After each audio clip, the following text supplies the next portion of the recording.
Today is Thursday, September 9, 2021. Coming up on Roland Martin Unfiltered, a new Associated Press investigation reveals more than a dozen cases in Louisiana where state troopers concealed evidence of misconduct. In every instance, supervisors ignored and even hid evidence of beatings and impeded efforts to root out wrongdoing. Also in Louisiana, one of the highest-ranking state troopers on the scene last night, the Ronald Green, who died 2 years ago, was accused of lying about the existence of his body cam video to keep it from investigators. He will not face any charges or disciplinary actions. The Department of Justice is suing the state of Texas about its new abortion law, calling it blatantly unconstitutional. The R. Kelly trial resumes after a 3-day recess. Today's witness claims Kelly held her captive for days. Let's talk about COVID and religion. Does getting the vaccine mean you don't have faith? We'll talk about that with Reverend Jeff Carr and Mississippi Dr. Justin Turner, whose governor said there's no need to fear the virus if you believe in Christ. Another crazy-ass white woman loses her job. It is time to bring the funk. I'm Roland Martin Unfiltered. Let's go. He's got it. Whatever the biz, he's on it. Whatever it is, he's got the scoop, the fact, the find. And when it breaks, he's right on time and it's rolling. Best believe he's knowing. Putting it down from sports to news to politics. With entertainment just for kicks, he's rolling. It's on go, roll, y'all. It's Roland Martin, yeah. Rolling with Roland now. He's funk, he's fresh, he's real, the best, you know he's Roland Martin now.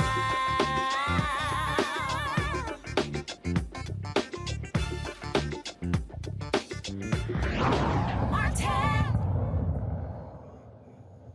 There is indeed trouble in the state of Louisiana. A new Associated Press investigation identifies at least a dozen cases in which Louisiana state troopers concealed or ignored evidence of misconduct. Folks, 67% of the altercations involving use of force in recent years have targeted African Americans. That's double the percentage of the state's black population. Now, get this. The findings reveal a former officer, Jacob Brown, was involved in 23 use of force cases dating to 2015. 19 of them were black. Jacob resigned in March and is charged with aggravated second-degree battery and malfeasance in office. Now, that's that case there. You also have this case where a high-ranking Louisiana police officer would not face any charges or disciplinary action related to the death of Ronald Green. Lieutenant John Clary was cleared of all misconduct charges related to the violent death of the black motorist in 2019. Clary was accused of lying about the existence of his body cam video to keep it from state police investigators. However, officials say a lack of evidence has yielded no form of discipline for the officer. In 2019, Ronald Green was killed after being viciously beaten by Louisiana police officers during a traffic stop. Folks, serious issues with police there in Louisiana. And so normally what you would have is you would have the state police who would be investigating these cases, but clearly by the AP investigation, you have problems with the state police. Joining me right now is Louisiana State Representative Ted James. Representative James, glad to have you on Roland Martin Unfiltered and the Black Star Network. First and foremost, you know, the Louisiana State Troopers are supposed to be the best of the best. They are supposed to be the agency that investigates crimes happening around the state, especially those involving police officers. Here you have supervisors, bosses, hiding evidence, lying. Why are heads not rolling among Louisiana State Police? What is Governor John Bel Edwards doing? We have, as a caucus, we've called on the federal government because our governor has been very slow to respond. When these allegations first came to light last year due to the work of the NAACP here and the AP, we requested a new colonel. We got a new colonel, an African-American colonel, and it seems like every week we're learning of a new lie, a new cover-up. I listened to you articulate, what's going on with Lieutenant Colonel Cleary. Not a single officer, not a single trooper has been disciplined for the death of Ronald Green. On the other hand, a black trooper who has come out and has provided information about all of the cover-ups, about all of the use of force issues in state police, he's been removed. So you have a black man who has come to light with information that has received a more strict discipline than any of the troopers that were involved in the Ronald Green death. We have a huge problem here at Louisiana State Police, and that's why the Black Caucus has asked the feds to come in and do a full-scale investigation. So Lieutenant John Clary was actually a Louisiana State trooper. Yes. Okay, so he was not a police officer; he was a state trooper. And so yes. This AP story, when you talk about all these different things here, this is wrapped up in it. And even in that Green story, they lied about what actually happened to Green. Oh, they told his family that he died in a car accident. And when we saw the pictures of the car, we knew that he didn't die in a car accident. And it took us almost threatening the administration to make sure that they allowed Ronald Green's family to see the video that we saw that was leaked a few months ago. The family and some of us, and I saw that video last year, and we knew within the first few minutes that the troopers on the scene, not only the troopers on the scene, not only did they lie, but their superiors, and Cleary being one of them, one of the highest ranking ones that was on the scene, he lied. And we saw that he was rewarded with, not only was he not disciplined, he has a high profile job. He was all on national television escorting around one of our football coaches. He's since been removed from that. But the problem is, I don't want him removed from a detail. I want him removed from the agency at large. And so the fact that you have Clary, no disciplinary action against him, even though he basically lied, he said one thing with the body cam footage said another thing. And the fact that they said that he died in a car accident when we now know that's an absolute lie. Seriously, no action? Look, Cleary, not only did he lie about what the footage showed, he lied about the existence of the footage. And it wasn't until almost a year later that the footage was discovered. Now, the main trooper who beat Ronald Green committed suicide the day he learned that he was going to be terminated. There were still troopers on the scene that deserved to be brought to justice, right? If myself and you and another friend of ours, if we go and beat the hell out of somebody and I kill myself, you will certainly be charged, right? As an accessory, I could list at least 5 or 6 different things that these troopers should be charged with. And right now we're waiting on the federal government. Of course, there's a DA in North Louisiana who, if he wanted to, he could pursue charges now. I understand, and way too often these cases, district attorneys tell us we're going to wait and see what happens with the federal government. But you can move independent. Yeah, they don't have to. They don't have to. In fact, the feds wait on the state folks. And what we're seeing, there is one glimmer of hope, and it's very small. I would not have trusted Donald Trump Justice Department to do the right thing. So there is a small glimmer of hope in that there's a new administration, right? I'm hoping that this administration does not let us down.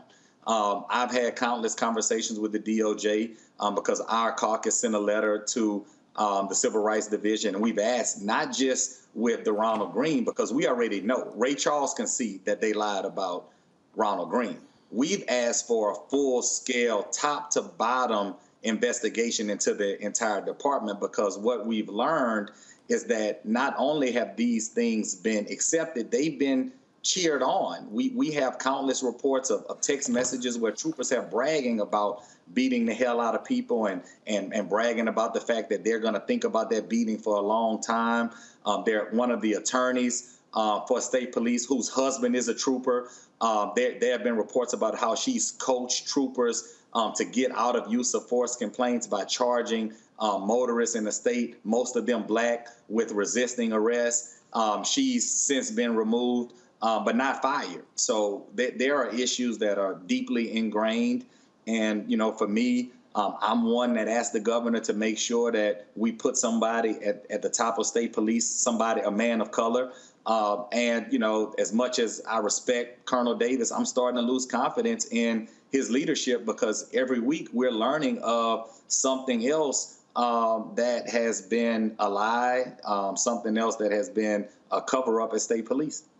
What is also confusing here is that when we talk about Cleary lying, he said that he did not have any body cam footage. That's a lie. But the investigators call them mischaracterizations. I'm sorry, that's a lie. Yeah, it's a bold-faced lie. And you mentioned it very plainly. The unfortunate thing is we have to look at not just the issues within state police, but every single use of force incident that they have investigated for other law enforcement agencies.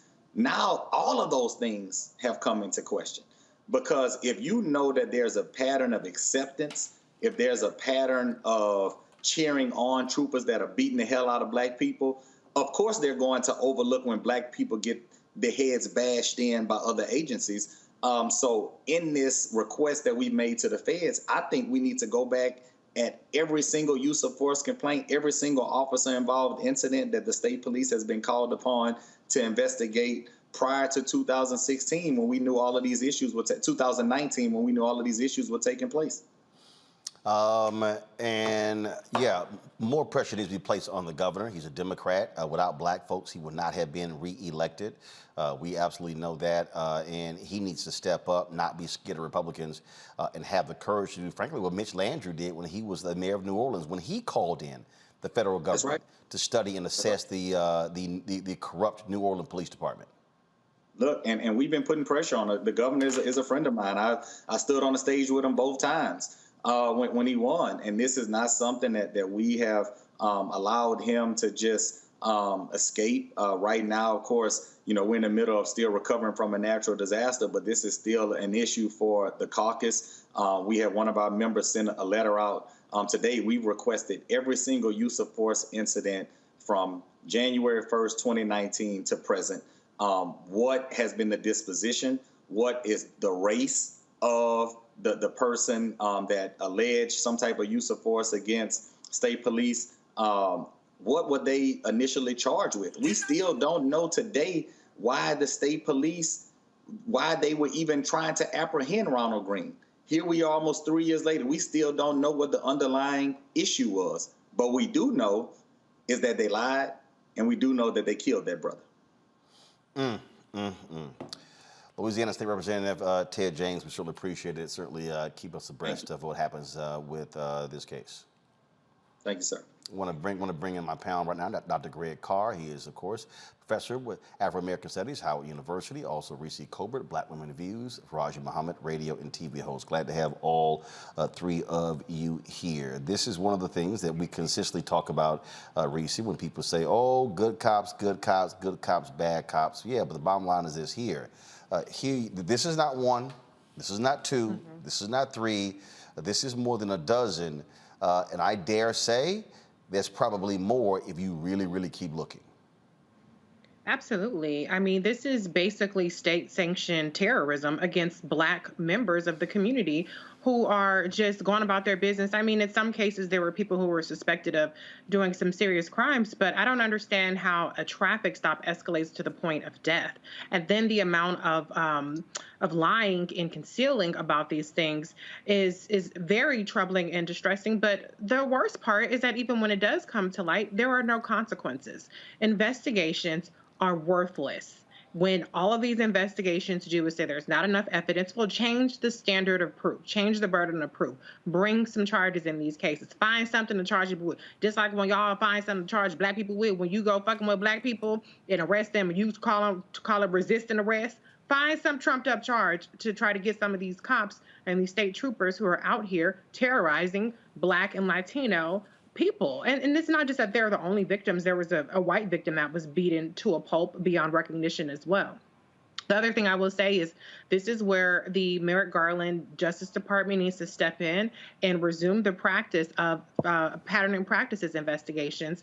I know I say investigations aren't very useful, but the consent decrees does actually inject a level of federal oversight that absolutely needs to be there, and it requires some reforms to be made where maybe there's no political will. You mentioned Governor John Bel Edwards to go up against the police. That's where the federal government comes in. That's where the Department of Justice comes in and hopefully gives some degree of change. But there's no justice for the Ronald Green family, and it's really just troubling, beyond troubling, to understand the insidiousness of what these troopers were up to and what they're probably still up to this day, because nobody is having any reason to do anything differently. Check this out, Faraji. Cleary, who arrived at the scene, go to my computer, please.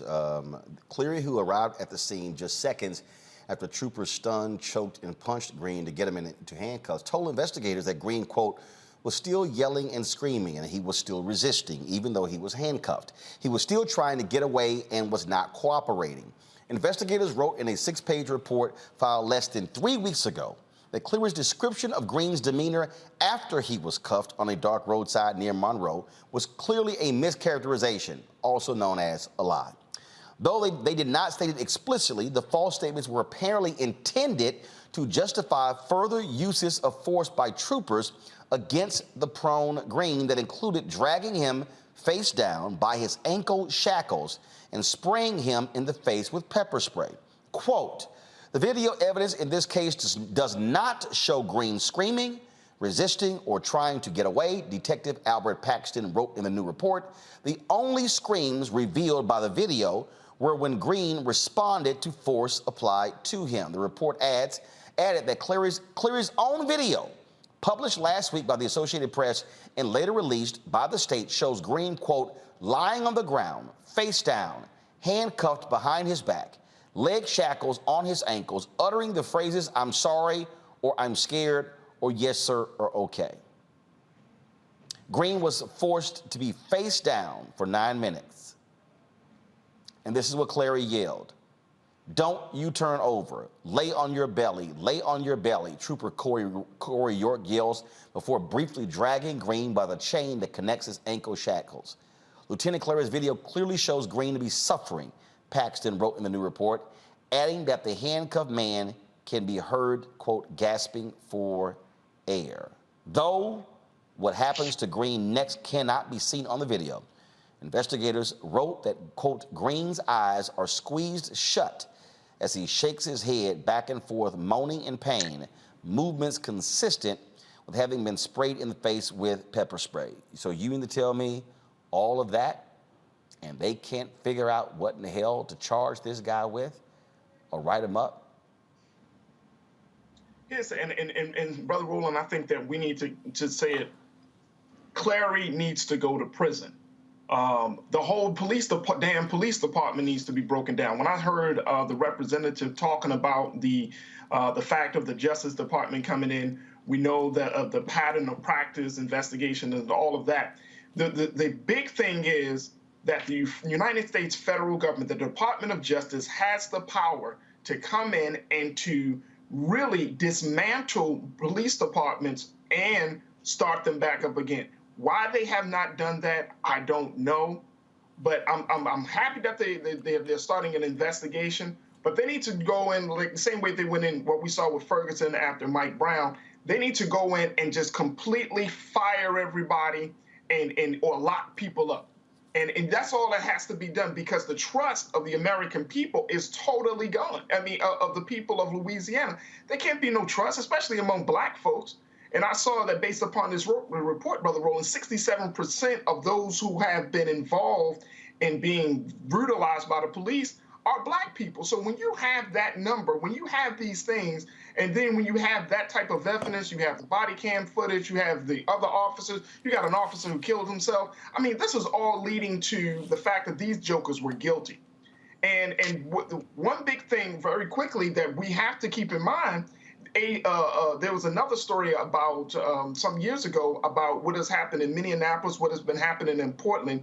The problem comes down to you can give people good guidelines, but they have to have the heart, the mind, and the spirit to follow the rules. And when you're seeing that police officers don't have that, then only a few things got to happen. One is either the federal government got to intervene and be broken down by the Department of Justice. Two, the state that is responsible for the funding of the government, they have to be brought to task. Or three, you got to go to the police union in that state and bust the hell up that police union, because police unions serve as like gangs in protecting their own. And so if we don't go after go to the root of the problem, which is corruption within the police departments and these unions, then we're not going to see the justice that we deserve. Check this out, Greg. Go back to my computer, please. Another false statement noted in the report was when Cleary told investigators that his troopers sat Green up and, quote, immediately held his head up so he could get a clear airway. Clary's video, however, showed troopers saying they didn't want to sit Green up because they were afraid he would spit blood on them. Then don't do that, Cleary tells them. Even after Green became unresponsive and troopers sat him up, his head was slumped down on his chest, and they did not make a move to lift his head to make a clear airway for nearly 6 minutes. How does all of that happen? And you don't charge anyone. I have repeatedly said on this show that laws must be changed, that if you or Reese or Faraji or myself, if any of us lied to police, they could charge us. Mm-hmm. Cops lie, nothing happens. To me, the least you can do is simply discipline him by saying you knowingly lied to investigators, and he should be fired and should be facing some type of charges.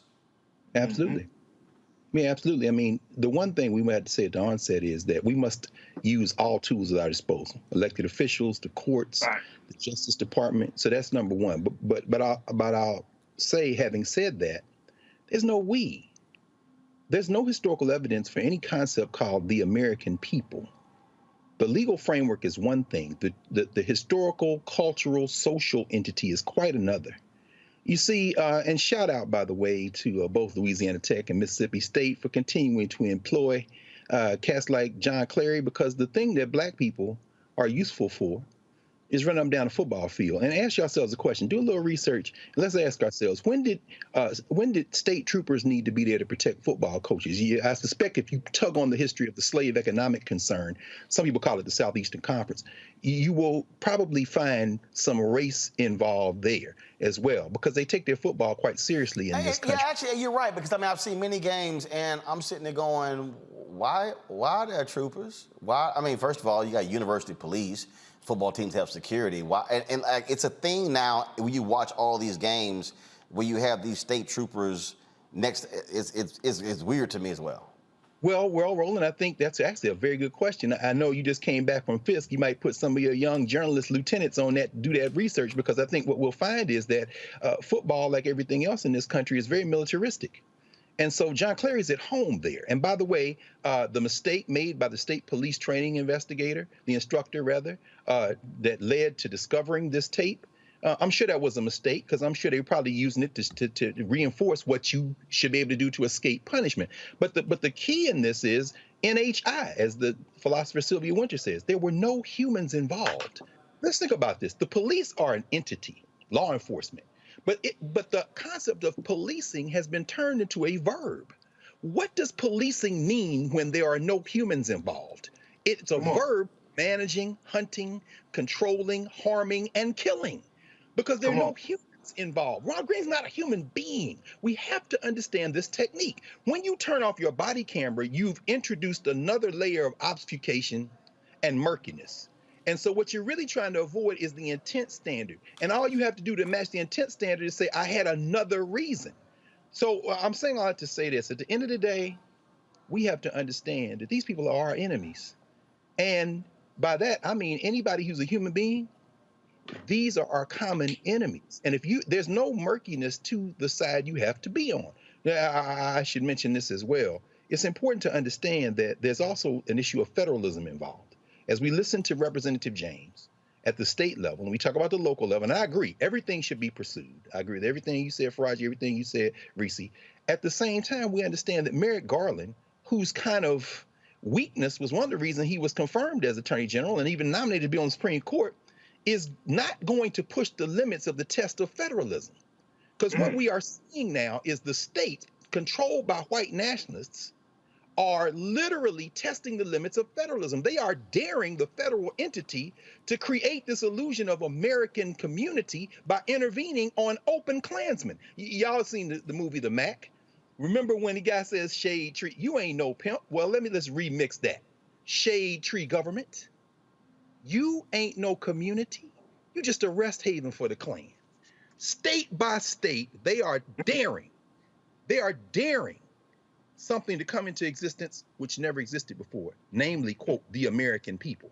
And so I'm encouraged by things like this, because one way or the other, this cat gonna be punished. Prison's only one form of punishment. Wait for it. Wait for it. Well, we certainly will see what happens there. And yeah, DOJ absolutely. And here's the deal. The Civil Rights Division can launch that investigation. That needs to happen. And that DA in Northern Louisiana, yeah, folks, that's called being real close with police there. Roland? Huh? I said Hurricane Ida didn't hit Louisiana out of coincidence. Well, first of all, hit Louisiana out of coincidence because Louisiana's, frankly, is in Hurricane Alley. I've been from Houston, but the bottom line is this here. We have seen this before where these white DAs in Louisiana do not want to pursue anything with police officers, which is why you've got to have state authorities like state troopers investigate, but they'll have thugs on that force. This is where DOJ needs to step in. And I would hope and I appreciate Representative James saying they've been calling on Louisiana Governor John Bel Edwards, but how about putting even more pressure on him and publicly protesting him and calling people to the state capitol, calling people to the governor's mansion. That's right. And also, how about calling on black football players at Louisiana State University not to play? Come on. See, that's right. I got to remind folks. The only reason the Confederate flag is off of the Mississippi State flag, because when that black running back said, "I ain't playing," and then and then all of a sudden, those white coaches all around Mississippi said, "Hey, we getting phone calls, black players not coming to Mississippi State and Ole Miss and Southern Miss and all those schools." That's when Mississippi said, yeah, we gonna get this thing off our flag, and that's why it is gone. So again, to all of you parents, that's right, who have kids who are playing ball at Louisiana State, football and basketball, that's right, have some conversations with your kids. That's right. And have those black ball, and see, this is real simple. See, everybody forgets, Reese, Greg, and Faraji. The University of Missouri football players threatened a boycott. I remember. Threatened. And let me tell you what happened. Money dried up, enrollment dropped. It has taken the University of Missouri 3 years to still recover from that. All I'm saying is, this is where black athletes get your little courage like Kaepernick and say, no federal investigation, we might not play on Saturday. Trust me, you'll see how fast the governor calls for the feds to come in. That's right. That's all I'm saying. Let's see what they do. And it's not just LSU. Nope. Southern and Grambling. Come on. Y'all are state institutions. That's right. Those players, you can do the exact same thing. So let's see what happens here. And so that's why, folks, you've got to be able to willing to call some folks out and use your power. All right, folks, the R. Kelly trial resumed today after a 3-day recess. A woman identified as Sonia testified that R. Kelly raped her after promising her an interview with the artist. The victim claims Kelly held her captive for more than 3 days in his studio when she was 21 years old. Sonia was the 8th accuser to take the stand against R. Kelly during the trial. Other accounts have often included physical and sexual abuse details, and 5 of the people testified that they were underage during their first sexual encounters with Kelly. I had somebody who tweeted me today, Faraji, who was not particularly happy with our panel calling out R. Kelly last week, and that they felt that they literally put up free R. Kelly, and that we should not, and the brother literally said we should not be attacking another black man. And I'm sitting there going, are you not paying attention to what in the hell has actually been said? Come on. Come on. Yeah, it literally happened.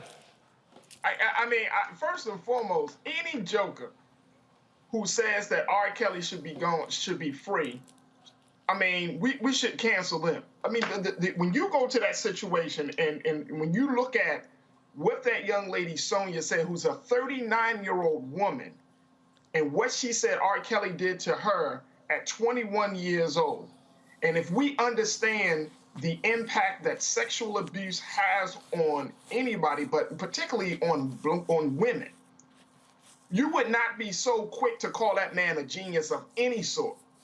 Of any sort. You would not be so quick to say, oh, we beating up on a black man.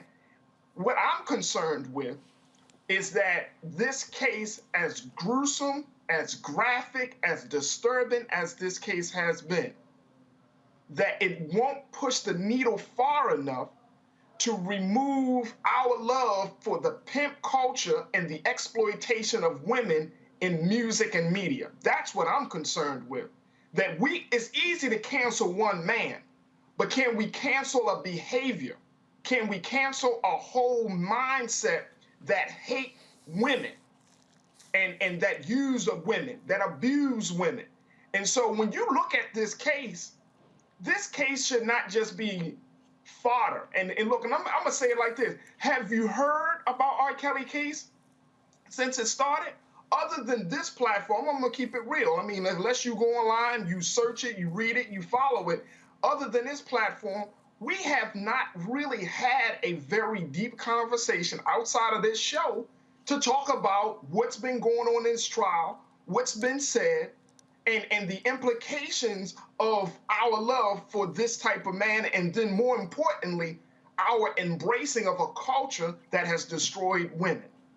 And so this case is so big, and it's so important for us to have these conversations. And I truly appreciate you, Brother Roland, for constantly keeping us abreast about it, because we're not talking about it. We're talking about surviving R. Kelly, and then that conversation died down. But when you listen to the stories from the people that work with him, about the rules, to the victims themselves, nah. You want that joker under a damn jail cell. You would not want to listen to his music. You damn sure wouldn't want to fly with him, and you would not want to have anything to do with R. Kelly, Robert Sylvester Kelly. Trust and believe. Greg, of course, it is innocent until proven guilty, but frankly, people can still weigh in on what they're hearing, and what we are hearing is shocking, devastating, sick, and demented.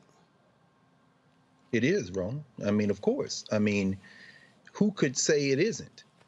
But what we have with the R. Kelly case, and it's now 13 years since he was first brought to trial on the same allegations, similar allegations, a lot less detail, of course, than now. What we really have is a car crash at the intersection of culture and law. We, as people of African descent in the modern world system, certainly those of us in the Western Hemisphere, more specifically the United States, have unfortunately continued to fall victim to, and now just really occupy, a culture that allows for our own dehumanization. And the culture is in the language, the culture is in the music. And so you know, and now legally, this guy should be under the jail. Of course, that's a no-brainer. However, just like somebody reached out to you and said that, the hope of his defense team is there's at least one person like that on the jury. And the bigger issue, let's say he goes to jail from now on, either here or in the subsequent trials that will come up after this. Let's say that happens. That's one guy. The deeper question is, what about every hip hop artist, every R&B artist, every soul artist, every cultural artist, every movie producer, every video maker who has reinforced the culture of dehumanization, not only against black women and men, but against even the very notion of blackness, and then wraps it up into, I'm just expressing myself. See, this is the problem. And then until we address that underlying problem, then the difference for me between R. Kelly and Jay-Z is just a question of, well, who did the most egregious acts and the shock of the individual incident that can send one to jail. But when I turn on the radio, quite frankly, I can't tell the difference. Reese.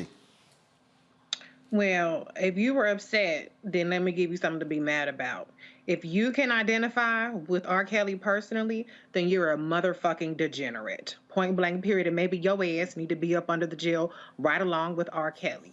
Okay? So let's, instead of talking about protecting the legacy and the black man who was sitting up there allegedly until proven guilty, I guess, raping and terrorizing and kidnapping and abusing women, men, children, families. If you can justify that because he's a black man, there's something seriously wrong and demented with your mentality. There's nothing wrong with us talking about it. It's something wrong with your ass and how you think, okay? So why don't we put a little bit more emphasis on protecting victims, on protecting girls, boys, people, black people, the community? How about that, from a sexual predator? Why don't we put more emphasis on that than the fact that you like R. Kelly's Bump and Grind or 12 Play? Come on. Check yourself. Don't come over here with that mess. Check yourself and your fucked up mentality. That's right. Period. I'm trying to see. There was at least one MF, at least 4 Fs. Sorry, not sorry. Because like, we're not going to normalize that kind of comment. Oh, you absolutely. are literally trying to check us for talking about testimony in the court of law under the threat of perjury or of criminal penalties, and you're trying to check us because we're talking about what this man, this degenerate, this pedophile, this sexual serial predator allegedly is doing? Check yourself. Don't come over here with that. Check yourself. Look in the mirror, and we need to be find out who the hell your ass is around. If you think that what he's done is something that's redeemable, that should be protected, that should be shielded, what the hell is wrong with you? There's something wrong with you, not us, and not the Roland Martin Unfiltered show. That's right. That's right. Hey, Roland, it's okay. Reese got to say that. In the words of Miss Lauryn Hill, I add a motherfucker so you ignorant Negroes hear me. In other words, you can't. That's the only way we can communicate. I'm sorry. You know, she Intellectually, it didn't work. It didn't register with intellectual. So let me throw one of those up, and maybe you'll hear it, and you can tweet me, and you can fry me up in the YouTube comments, and you can say whatever the hell you want to say. But I said what I said. Fuck R. Kelly and you too. How about that? That's not unbiased. That's my opinion. Gotcha. All right, folks. Texas. They're facing a federal lawsuit over the state's new law banning most abortions. The Department of Justice says the law was enacted in open defiance of the U.S. Constitution. Attorney General Merrick Garland is asking a federal judge to declare the law is invalid, to enjoin its enforcement, and to protect the rights that Texas has violated. Is set out in detail in our complaint. Its basis is as follows. SB 8 bans nearly all abortions in the state after 6 weeks of pregnancy, before many women even know they are pregnant, and months before a pregnancy is viable. It does so even in cases of rape, sexual abuse, or incest. And it further prohibits any effort to aid the doctors who provide pre-viability abortions or the women who seek them. The act is clearly unconstitutional under long-standing Supreme Court precedent. Those precedents hold, in the words of Planned Parenthood versus Casey, that, quote, regardless of whether exceptions are made for particular circumstances, a state may not prohibit any woman from making the ultimate decision to terminate her pregnancy before viability. Texas does not dispute that its statute violates Supreme Court precedent. Instead, the statute includes an unprecedented scheme to, in the Chief Justice's words, quote, insulate the state from responsibility, close quote. It does not rely on the state's executive branch to enforce the law, as is the norm in Texas and everywhere else. Rather, the statute deputizes all private citizens without any showing of personal connection or injury to serve as bounty hunters, authorized to recover at least $10,000 per claim from individuals who facilitate a woman's exercise of her constitutional rights. The obvious and expressly acknowledged intention of this statutory scheme is to prevent women from exercising their constitutional rights by thwarting judicial review for as long as possible. Thus far, the law has had its intended effect. Because the statute makes it too risky for an abortion clinic to stay open, abortion providers have ceased providing. The Texas law known as SB 8 prohibits abortions once medical professionals can detect cardiac activity, usually around 6 weeks. That's before some women even know they are pregnant. This law also leaves enforcement to private citizens through civil lawsuits instead of criminal prosecutions. Go to the panel. Greg, this is the key here. The Department of Justice says you cannot pass a law to just let citizens do whatever the hell they want to do and violate the rights of other citizens by basically putting bounties on them. Mm-hmm. Well, I think actually you can.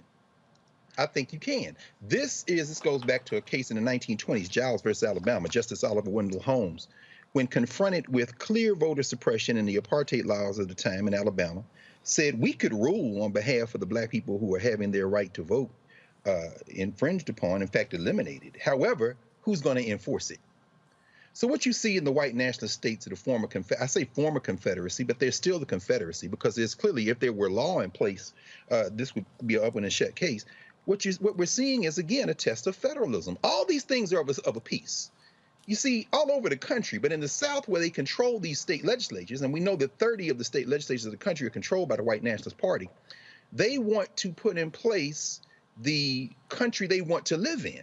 You know, the words of Dixie are still in their ears. Oh, I wish I was in the land of cotton. In the land of cotton, you can brutally kill black women and men. In the land of cotton, women have no rights. And so when you hear Merrick Garland there with Vanita Gupta, who is where we should place our faith in, Gupta and Kristen Clark, I mean, Merrick Garland, whatever, but we force him into it, right? But what we hear when Merrick Garland said, he was very careful when he used the phrase bounty hunter, he's drawing from Sonia Sotomayor's dissent, when she said the state of Texas has deputized private citizens and made them bounty hunters who can now get, and Texas is offering cash prizes to these bounty hunters for civilly prosecuting their neighbors' private, she didn't use the word private, but she's implied private, medical procedures. Now, what is that?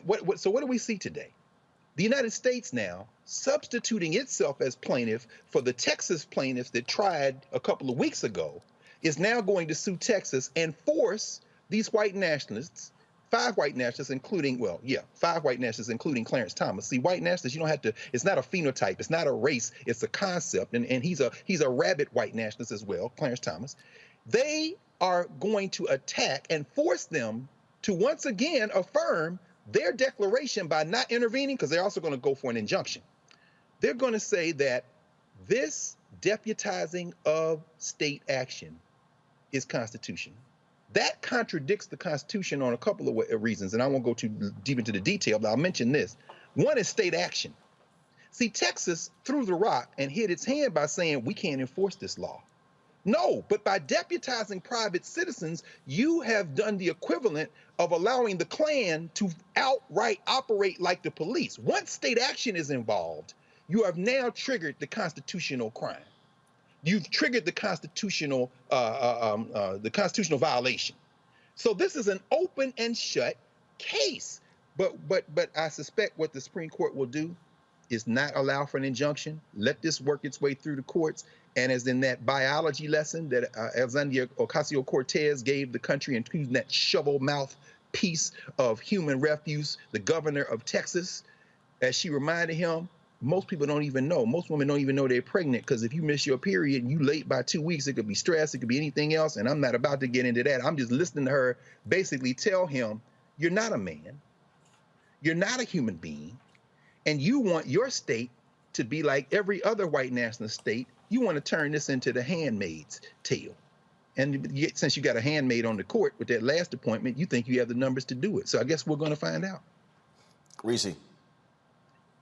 Yeah, I mean, one thing I will say, to the extent that, the federal government has the ability to be effective here, and as Dr. Carr pointed out, it really boils down to the Supreme Court. If they're going to go all in with their white supremacy and go all in with their anti-woman, philosophy. But to the extent that the federal government can be effective, this is why elections matter, because you do have a Vanita Gupta, as you pointed out, Dr. Carr, and a Kristen Clark, who could push Merrick Garland to take up this case. If we still had William Barr, forget about it.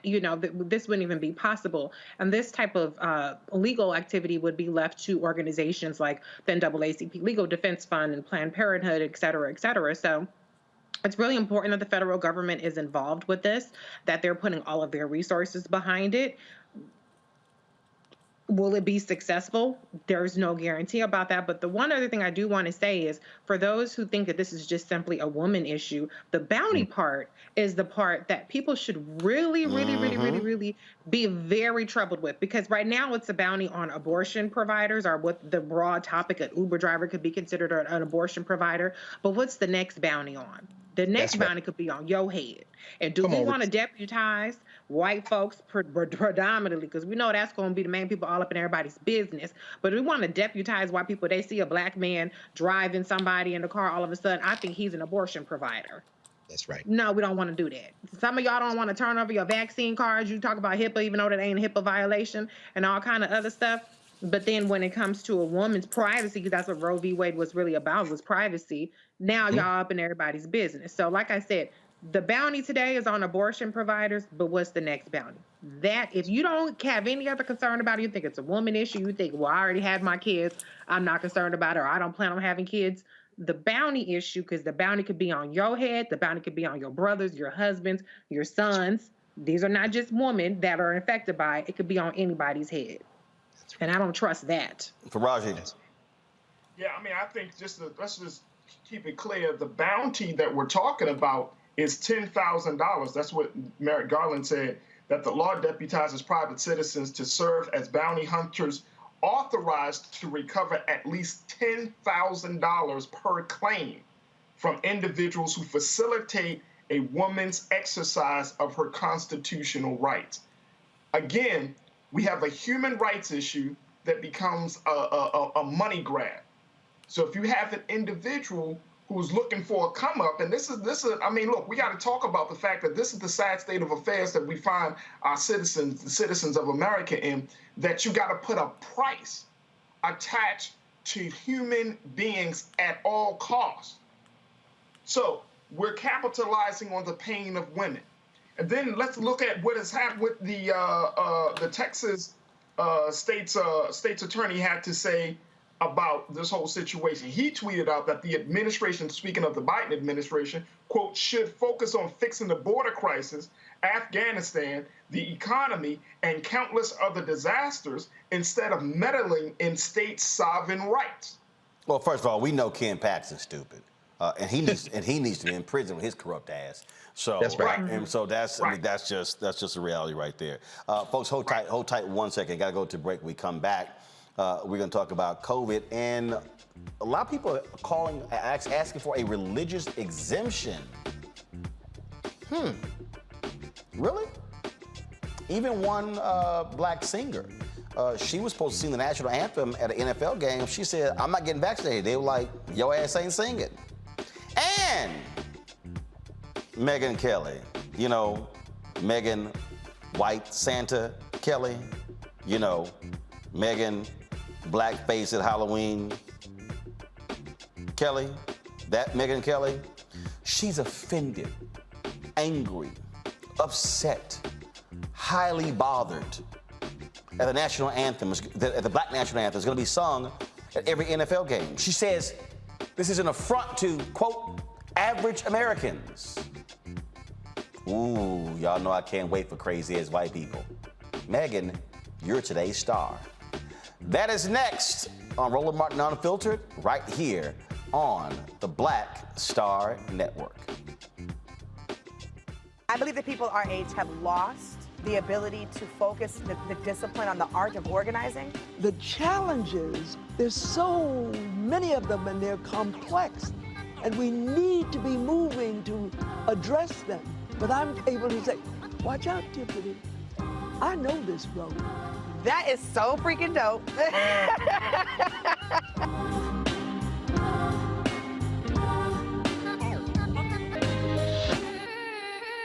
Floyd's death hopefully put another nail in the coffin of racism. You talk about awakening America. It led to a historic summer of protest. I hope our younger generation don't ever forget that nonviolence is soul force. Priceless.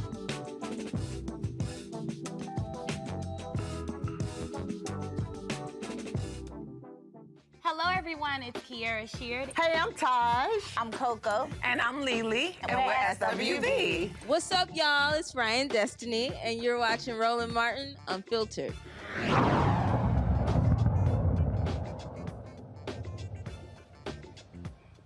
As COVID rips through America with the highly transmittable Delta and Mu variants in 49 states, President Joe Biden announces his 6-point plan to fight COVID. In the plan is requiring all federal workers and federal contractors to get the vaccine, companies 100 or more. That's part of his vaccinating and the unvaccinated prong of the initiative. Also furthering protection for the vaccinated, keeping schools safely open,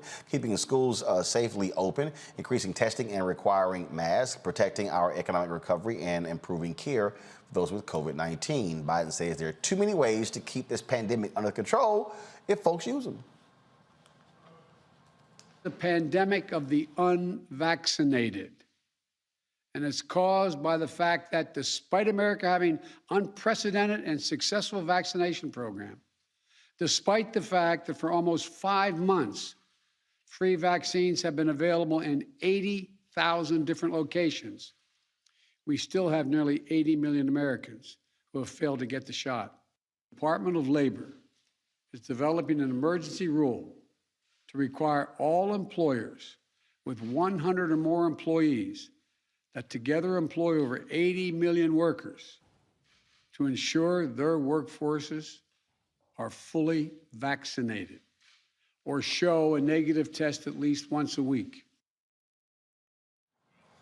Now, Biden's approval rating has decreased as a result of COVID, but also if you look at Afghanistan, a recent poll, 52% of Americans approve of his handling of COVID pandemic. That's down from June 62% when folks were surveyed.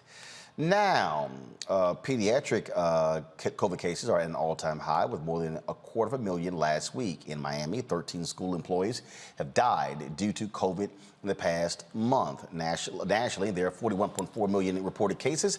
671,468 folks have died. Now, 54% of the U.S. population is fully vaccinated. Health leaders are urging those eligible to get vaccinated to slow the spread of the virus. Now, the evangelical response to COVID is varied. Some religious leaders are begging people to take the vaccine. Others have said faith should be enough. The governor of Mississippi, Tate Reeves, believes Christians are a little less afraid of COVID due to their faith.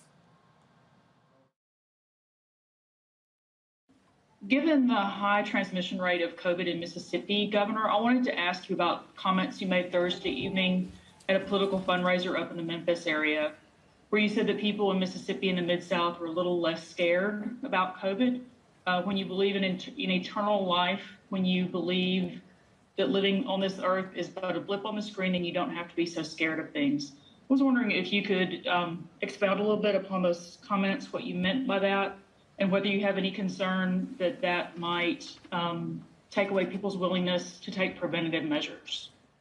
Yeah, well, thank you for that question, Emily. What I meant when I said that is exactly what I said, and I feel certain that you have read the article in which the very next sentence after I said what you just asked, I also said that the Bible also teaches us to take necessary precautions. And in our state and in our nation right now, there are certainly necessary precautions that we can take with respect to COVID. But I believe very strongly in my faith. I believe very strongly in what the Bible says. And the Bible is very clear that whosoever believeth in him shall not perish but have everlasting life. And that is my worldview. It's how I believe. It's what drives me every single day. And I think it's what drives a large number of Mississippians. We should take necessary precautions with respect to COVID, but we also understand that we do have everlasting life if we believe in Jesus, if we believe in God the Father, and I certainly do. Joining me now, Reverend Jeff Carr, founder of the Infinity Fellowship in Nashville, Tennessee, and Dr. Justin Turner, CEO of Turner Care. Glad to have both of you here. I got to ask you this here, Pastor Carr. There's a whole bunch of preachers who died of COVID. Early on last year, there were about 30 to 40 black preachers who passed away. Then, of course, you have Bishop Harry Jackson, who preached Easter in the White House in the Oval Office with Donald Trump last year, who was dead a few months later due to COVID, because he was around an Amy Coney Barrett super spreader event. He got it. He died. So when you listen to these people, and I see these people on social media, they're like, I'm good, I got God. A lot of us got God too, but we also ain't stupid. We also understand that God has provided knowledge and wisdom to scientists and doctors. Indeed, Roland. I think it's important, though, that we pay attention to the words of Dr. Maya Angelou, who reminded us that when someone shows you who they are, do yourself a favor and believe them the first time. We're dealing with a crisis between belief and provable fact. Let me spend a second here kind of laying the backdrop for this. Tate Reeves is a true believer. Governor Bill Lee in Tennessee is a true believer. Donald Trump, he professes to be a true believer. I really do appreciate when any true believer demonstrates to me who they are. With that said, let's explore what belief is and how it fits into the context of this discussion around coronavirus, COVID-19, the Delta variant, and everything that is affecting us right now. What is belief? This is what we have to define. Belief, simply defined, is what exists in the absence of provable fact. See, belief is the space in the gap. I'm not a person who teaches in my congregation that is interspiritual, that is interfaith. I don't teach people to believe. I teach people to know. When you deal with belief, belief takes you down a path that will leave you at each other's throat. Your belief is crafted by how you were raised, your faith in the God of your understanding, and oftentimes that religion, that background, especially if you're an evangelical, if you're dealing with a single deity religion, you are taught to believe that at all costs. It does not matter what the facts are. This is why people who believe in Donald Trump will not listen to facts. This is why people who believe in R. Kelly will not listen to facts. This is why people who believe in what Tate Reeves and what Bill Lee believe, they don't listen to facts. They will look at the 40 million plus people infected. They will look at the 176 million cases that are going throughout and spreading in the Delta variant, and it does not matter to them. There are three words that define a true believer. Those three words are, I don't care.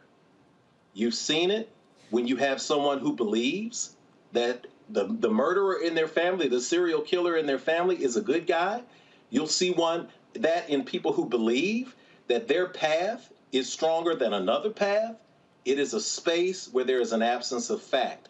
So yes, it does not surprise me that people believe in God and they believe that God is going to save them, even in the face of the facts. The facts tell us this dis-ease is killing us. The facts tell us that we have to wear our masks. The facts tell us that there is this overlapping space of the Delta variant that is very real and there. The issue is that when we reach this crossroads between belief and fact, much of what we consider religion now, the dogmatic spaces, push us to a space where we proclaim ourselves believers, everyone else is vilified as a non-believer. And once we do that, we're in a space of I don't care. When you reach a space of I don't care, you not only care about yourself, you don't care about me. And that is why we're seeing the spread of this particular variant, and that's why we're in the midst of this crisis right now. Dr. Turner, we have seen some of these crazy, deranged white evangelical conservative preachers say, rip that mask off your face. And if you even, I forgot that fool, I forgot the name of that nut, Greg Locke, something like that, who said that, if you come in my church with a mask on, I'm going to send you right back out. I'm like, dude, are you really that stupid? I mean, it is as if they are not paying any attention whatsoever as to how, when COVID first started, the two biggest super spreaders for COVID were weddings and funerals. Yeah, thank you so much for the opportunity to be here. You know, unfortunately, a lot of people are more married to politics than they are to purpose. And, you know, Reverend Carr did just a great job explaining a lot of information that I hope it didn't go over people's head, because it was really, really critical. There's a difference between belief and facts. And this whole, you know, thing about Christianity is active. It's not passive. So this whole God got me attitude, while it already ignores the fact that there have been several Christians, to include black pastors. We had a black pastor here in Mississippi that died not too long ago, who didn't take it serious, who didn't take the precautions, who was not vaccinated, joining already the more than 90% of people in the hospital who have COVID who are not vaccinated. So while this whole idea of God got me ignores the fact that we've already had spiritual leaders who died from it, who didn't take precautions, it also diverges away from the fact that in Scripture, for the most part, anytime there was an act of healing, there was an active participant. So Christianity is active, is not passive.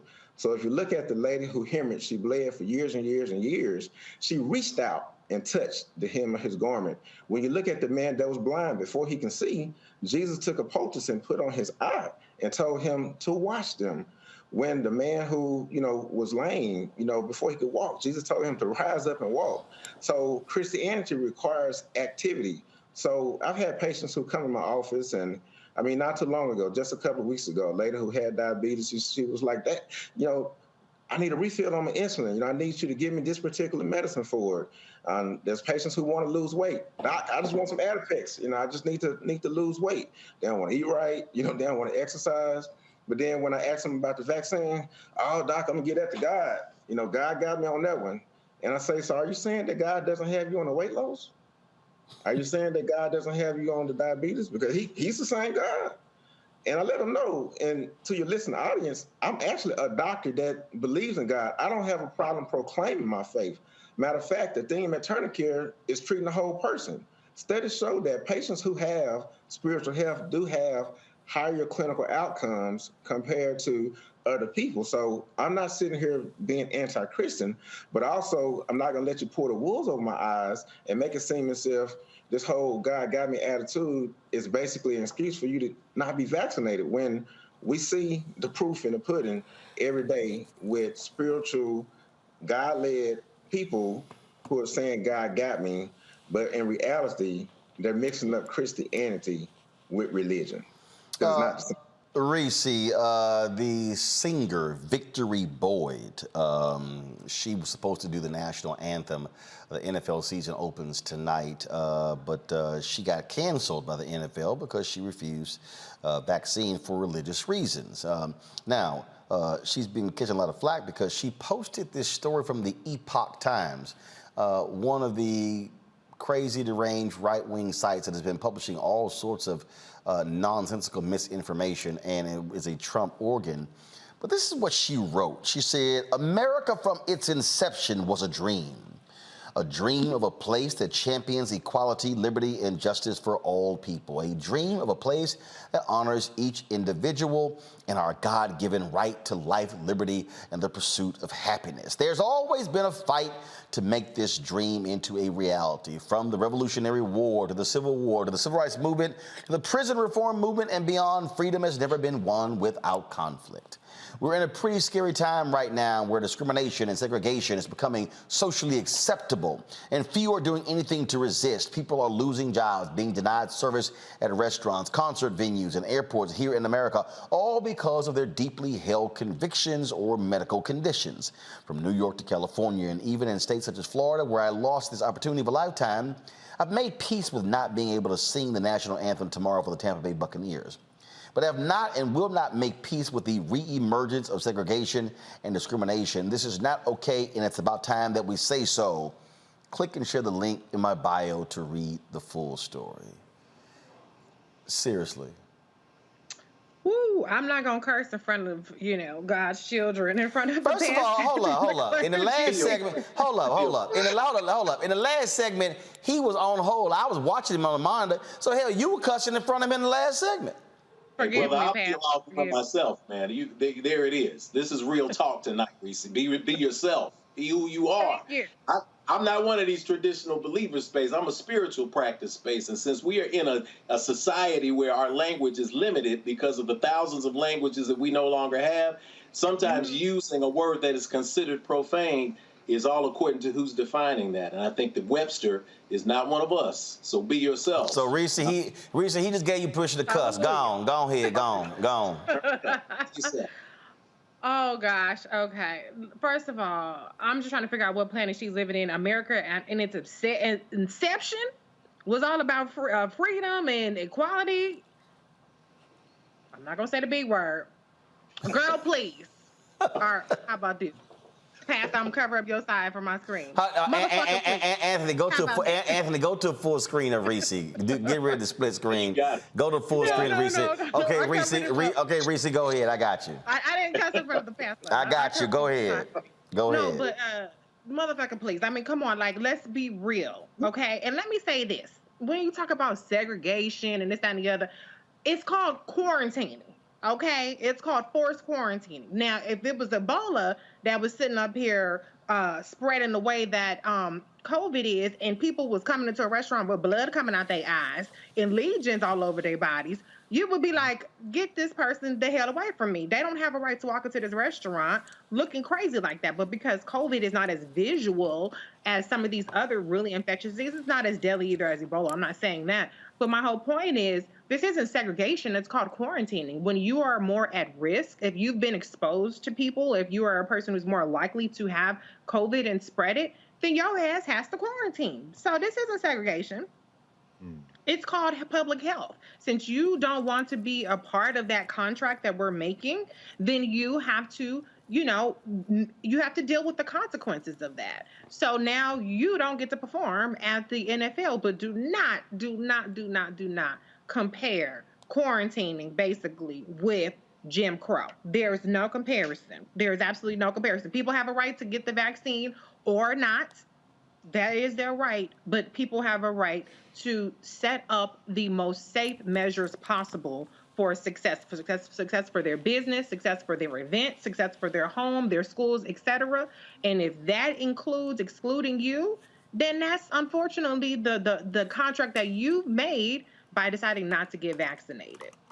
Faraji, the Catholic Church came out and made it clear that they were not going to be handing out get out of jail free cards. And they said, no, there will not be religious exemptions given by us. And so, but it is very interesting. It's very interesting, the folks who are invoking religion for this reason. when you also have church leaders who are saying the opposite. And so you sort of have this tug that's going on, whether you're talking about Christianity, whether you're talking about Muslims, whether you're talking about Buddhists, whether you're talking about folks of different faiths, where this struggle is actually happening on the religious field. Yeah, I mean, I think this is we're getting into some very murky waters, and I think that this is why I said a few weeks ago when I was on the show that you're going to go. It's a slippery slope. Here's the thing: if this country is supposed to be based on Judeo-Christian principles, right? It's supposed to be based on religious freedoms. If this country doesn't honor and respect the stance of any faith institution that is saying that, hey, we're not going to encourage our members to get vaccinated, then if the country doesn't honor that, then the country is going to put itself in a hypocritical position when it says one nation under God. The fact remains that, America is not a country that follows God. It's a country that follows whatever whatever is important for political agenda and economic agenda that is laid in front of us. I don't see any problem with a church, mosque, temple, or any other religious institution issuing exemption. However, if the local, state, or federal government should not respect that, then what are you saying? Then what are you saying? That's the slippery slope. What is going to be said? First is this, and now it's something else. And I think that is the big concern. And I think that people, just because we go back and forth on this, but just because a person says, look, I'm deciding not to take this vaccine because it's my religious right, I just don't think it's the right thing, you should respect that. That should be respected. But a person's if you start to intervene in people's beliefs, then you're going against the very fundamental principle of what this country said it stands for. But Greg, the government is not going against people's religious beliefs. See, this is what, to me, the separation is really here. An individual can make their own decision, absolutely. But there are consequences to that decision. And so if an entity or a company says, this is our policy, okay, your religious decision, that's fine. But if it runs counter to a company, in the case of the NFL made it clear. Anyone who is going to be coming into our stadiums, singing national anthem around our personnel has to be vaccinated. She says, I'm not getting vaccinated for religious reasons. Okay, you're not singing. They're respecting her space, but the bottom line is, this is what we call a consequence of a person's decision. Yeah, it's just that open and shut. I mean, that's it. You decide what you want to do, and actions have consequences. And to quote Christopher Wallace, Biggie Smalls, it was all a dream. I used to read Word Up magazine, meaning what is the text that you are using to frame your dream? She's using the text of the United States Constitution. And at the time it was written, she'd have been naked with the fear of sexual assault or serving the people who were writing the Constitution. So if she's going to that dream, she's reading the wrong Word Up magazine. But to your point, when you make a decision, decisions have consequences. And in terms of faith, and parenthetically, let me say that, see, there's a difference between Black Star Network and Black-owned media and something like CNN. When you have two brothers on, you ain't got to worry about no Cuomo showing up on CNN. You got one of the most brilliant people I know, Jeff Card here. So he done already broke this down. You too, brother. Yes, sir. Brother, I'm saying, because I appreciate you for that. Man, my mom was very happy about that. But the point is that I was about to raise is when you see, I remember being in downtown Charleston, South Carolina, a few years ago, and looking at the beautiful churches with the wrought iron fences around them. And I was standing there talking to a brother, talking about the fact that African blacksmiths, brought by the way, like the Mende from West Africa, for the reason that they had those skills. I said, it's interesting to consider what they were thinking when they made these fences. And the brother was like, yeah, do you think those white Christians understood that those blacksmiths, and if you know West African blacksmiths, they're very deeply spiritual people. In fact, they're spiritual practitioners, most of them. Do you understand that while they were building that fence y'all wanted them to build, they were praying that whatever you're praying to in there won't get out? So as spiritual practitioners, whatever we pray to, we are now protecting ourselves from you with this fence. I don't believe a damn thing. I don't believe in the God of Tate Reeves. In fact, my God will kill his God. My God ain't got no gender. My God ain't got no, That's and right. will overwhelm that white man that he thinks is in the sky. And if you think I'm gonna die and go to another white man, Tate Reeves, member of Kappa Alpha, Tate Reeves, who spoke to the son of the Confederate veterans. Let me be very clear about this. The faith of America is white supremacy. Anybody who doesn't believe that believes in something else. We do not have a common God. Their God depends on the death of us. So whatever I'm praying to, bro, you don't want my thoughts and prayers because your ass to be dead with that rug on your head, Tate. Pastor Carr? Indeed. And see what my brother is. And again, I got to defer to the brilliance of Dr. Carr and to the brilliance of the Black Star Network for having the first major appearance of both of us at the same time. So you're not seeing double vision. Mom is 93 years old, celebrating, looking at the screen. But I'm glad to be here and having this conversation. Listen, when we talk about belief, this is why it's so divisive, because it's who do you believe in? What do you believe in? Do you believe in a core principle? Do you practice a core principle? If America practiced a core principle, we wouldn't even be here. The issue is that we're believing things that are different. Biggest fight I ever saw in college, I was first year at Tennessee State, Brother Greg. And my brother was SJ president at the time, and I was in the cafeteria, and three fellas who were with me, we went and got us some Coca-Cola and put it in the cup because it was the best thing we just all loved it. And I sat it down, and somebody said, "Hey man, that's my soda." And I said, "Oh, you talking about my cold drink?" And the other guy said, "What y'all niggas talking about? It's a pop." And there was this massive argument over the name of the liquid that was in the cup. Did it change the essence of what was in the cup? Did it chemically change it that we were fighting and at each other's throat? No, it didn't. You see, we have this common source. I always say the God of your acceptance and understanding because it gives us an opportunity to look at the common principles and practices. Does your religion require you to do something? As Dr. Taylor said, yes, Christianity requires you to do something. If you're a Muslim, Allah requires you to do certain things. If you're a Buddhist, it requires you to meditate. It requires you, if you are an Ifa, to go to divination. If you are studying Kemet, it requires you to reflect the God and Goddess. It is about the actions. What we're seeing is a crisis of action. So when people come to me and they say, as they have, "Hey, Rev, man, I don't really go to church. I watch your stream. I like it because it's not really religious. But can you hook a brother up with the religious exception letter?" I say, you obviously have not watched my stream. And you obviously have not read our creed.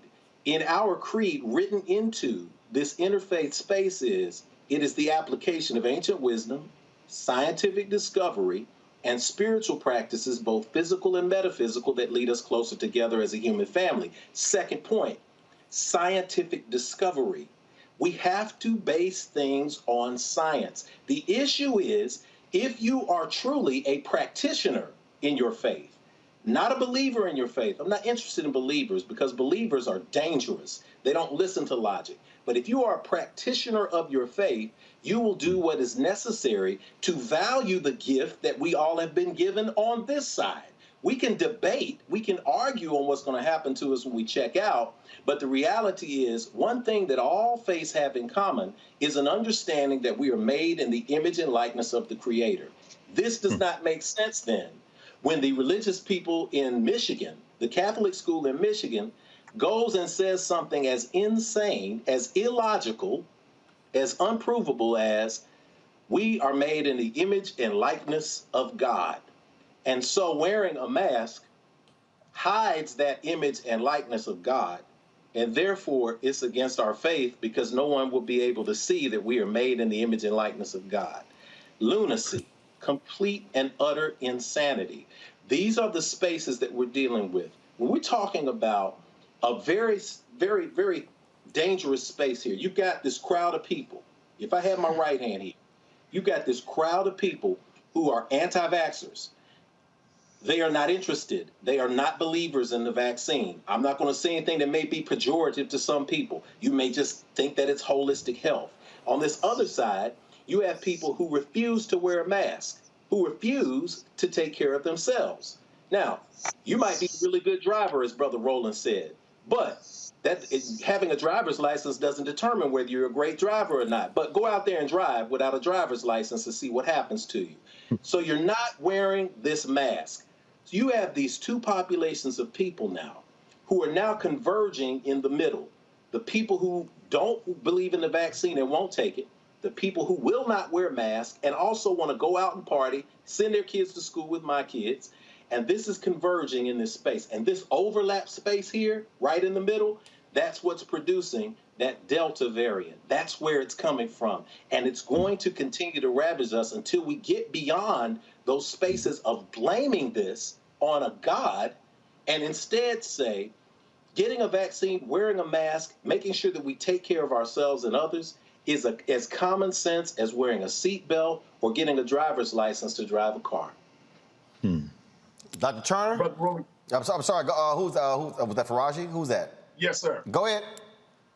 You know, I'm listening to you, Pastor Carr, and I appreciate your insight on this, but I just do disagree with you on that point of this is not a pandemic, as the president just said today. This is not a pandemic of the unvaccinated. Let's tell the American people the truth. You can still get COVID-19 even if you're vaccinated. So let's tell people. Yes, that is true. But right now, 98% of those in ICUs are unvaccinated. I hear you, but I think that a lot of times that we can't even get to that point, which is why when you have people who are vaccinated, and I see this in Baltimore, here in Maryland, and I'm seeing this all across the country, that people, and I'm not one of these folks, people still are you're talking about that conversion of anti-vaxxers and those who don't wear masks. People are vaccinated and then think they're invincible. Indeed. But okay, hold up. But I'm gonna put a pin in that. Okay. But a person who thinks they are invincible ain't no different than the woman who goes, "Hey, I'm on birth control. I'm invincible." Boo, you can still get pregnant. It's no different than the guy. It's no different than the guy who, I'm using a condom. I'm invincible. Nope. You can still get somebody pregnant. The reality is, this was never positioned as, hey, foolproof, get the vaccine, and you can run around, dance, and run around in the lilies and play, and you can do whatever. People assume that because this is the problem in America, Faraji. Americans are so arrogant, we think there's a shot or a pill to fix everything. Facts. Yes. Yeah, let me chime in if I can. So hold up, Faraji, then Dr. Turner. Faraji, go, then Dr. Turner next. Yeah, I'm in total agreement with that. And I think that's part of the problem as to why we're still not seeing people taking this very seriously, or even more so, taking responsibility of their own action by masking up.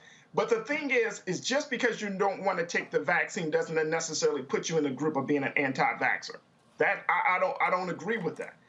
Just because you don't take the vaccine because it's an experimental vaccine, it's pushed by multinational companies from Pfizer to Moderna who are getting richer as we're getting sicker. And you can look at how much money, there was a story about how Moderna, for example, has made was a $6 billion company and has grown over a 19-month period to a $200 billion company. They call it the Teslification of Moderna because of the astounding growth. Hold up. No, I'm gonna go Dr. Turner, but I gotta stop you there. When people talk about change your diet and go from eating meat to fresh fruits and vegetables, does the stock price of the company that produces the fruits and vegetables go up? Oh, absolutely. So here's the deal, okay? Somebody gotta make the vaccine. So here's the question. Does the government make it? Does private companies make it? Who makes it? I don't give a damn who's making money from it. I really don't. At the end of the day, because here's the deal though, that has nothing to do with saving a life. Because you know what? It's a whole bunch of black people right now with diabetes. And you know what they're taking? Diabetic medication. Somebody getting paid off of that. Now, guess what? If you fall into a diabetic coma, ain't no black family sitting there going, "Well, we don't know what's in that diabetic medication." You sitting there saying, "No, save Big Mama, save Pawpaw, save Mama, save Daddy." So I'm not tripping on a company and what they're making on it, because you know what? It's America. Somebody gonna make something and get paid. Here's my only pushback on that, Brother Roland, because you know I love and respect your thoughts on it. But here's my pushback. Because America is a capitalistic country, that type of growth, that type of revenue will put people, when you have multinational companies, you know it like I know it, they influence economic policy and they influence healthcare policy based upon financial gain, not based upon the general welfare of the people, but based upon money. And all I'm saying is, when we're talking about this, we can't disregard the fact. Now, if this vaccine came from the government and they didn't put no price tag on it, and they said, "Look, this is just for the general public," it might be different. No, it wouldn't. No, it's not. Because the same folks say, "I don't trust the government." I would be more concerned. Dr. Turner, come on. Yeah, so let me say this. So I will agree that everyone who has not been vaccinated is not anti-vax. Matter of fact, I convinced probably over 95% of my patients who have not been vaccinated to be vaccinated. And a lot of it is due to disinformation. And there's been studies out there that suggest that there are some people who are associated with white supremacist groups who have intentionally put out misinformation that has led to a lot of the issues that we have, especially in our community, when I have people that are coming in that are asking me, "Well, Doc, what about the fact that it changes your DNA?" The fact that they can ask that tell me that they already convinced that it's true because of the statement that they have made, okay? And we hadn't even talked about the distrust and the generational trauma from people in the past who are still stuck on Tuskegee. But newsflash, this is not Tuskegee. We had plenty rich white folks and celebrities that was trying to pay to get the vaccine before we even put it out to elderly people. But that's a whole nother subject. Now, President Biden said that this is a pandemic of the unvaccinated. So yes, there are people out there who have been vaccinated who are still getting COVID, and a very, very small percentage who have died. But most of those people are people who are older, who are elderly, who have underlying health conditions. We told y'all in the beginning that the Pfizer and the Moderna had about a 95% efficacious rate, which typically means if you got 100 people, it's possible that 5 of those persons can still get COVID. We have always known that you can still get COVID. The goal is for COVID not to get you. I don't know anybody, and I'm sure it's some, I don't know anybody under the age of 50 who has been vaccinated who has died. But plenty of us know people under the age of 50 who have not been vaccinated who have died. And if they have not died, a lot of them are stuck on a ventilator for a couple months. A lot of them are stuck waiting on a heart transplant just to be able to have a chance to be able to have livelihood. And there's a difference between having life and actually living. So when we talk about the pandemic of the unvaccinated, the initial goal was for us to try to get at least 70% of Americans to be vaccinated to try to develop some sense of herd immunity. Where are we right now? As Roland said, we're only at 54%. And we've been in this for quite some time. And we made this political in the beginning when we shouldn't have. But when the last time y'all known anybody who's been diagnosed with Ebola? That's an excellent point. Now, I gotta put this in because see, again, on this show we deal with facts. Right. This is the economic statement that Moderna released from Q2. Q2 total revenue was $4.4 billion. Net income was $2.8 billion. Okay. Now, let me go to this Forbes story. This is what the story says. The Moderna stock price went up 325%. Now, this writer, this is what he said. In November 2020, I estimated that its COVID-19 vaccine, now branded Spikevax, could add as much as $35 billion to Moderna's revenues. Stock went up from $98 to $416. So, when you're talking about the value of a company, Faraji, we have to properly explain to people what that means. Because first of all, half of Americans aren't even in the stock market. Okay, so when you mention that 2 billion, or 21 billion, that has to be put in perspective because that's the valuation of the company.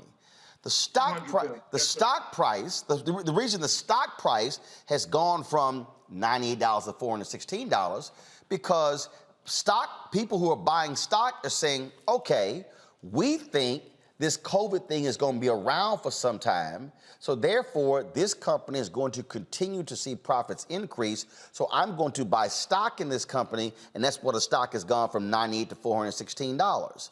So that's what you're seeing there.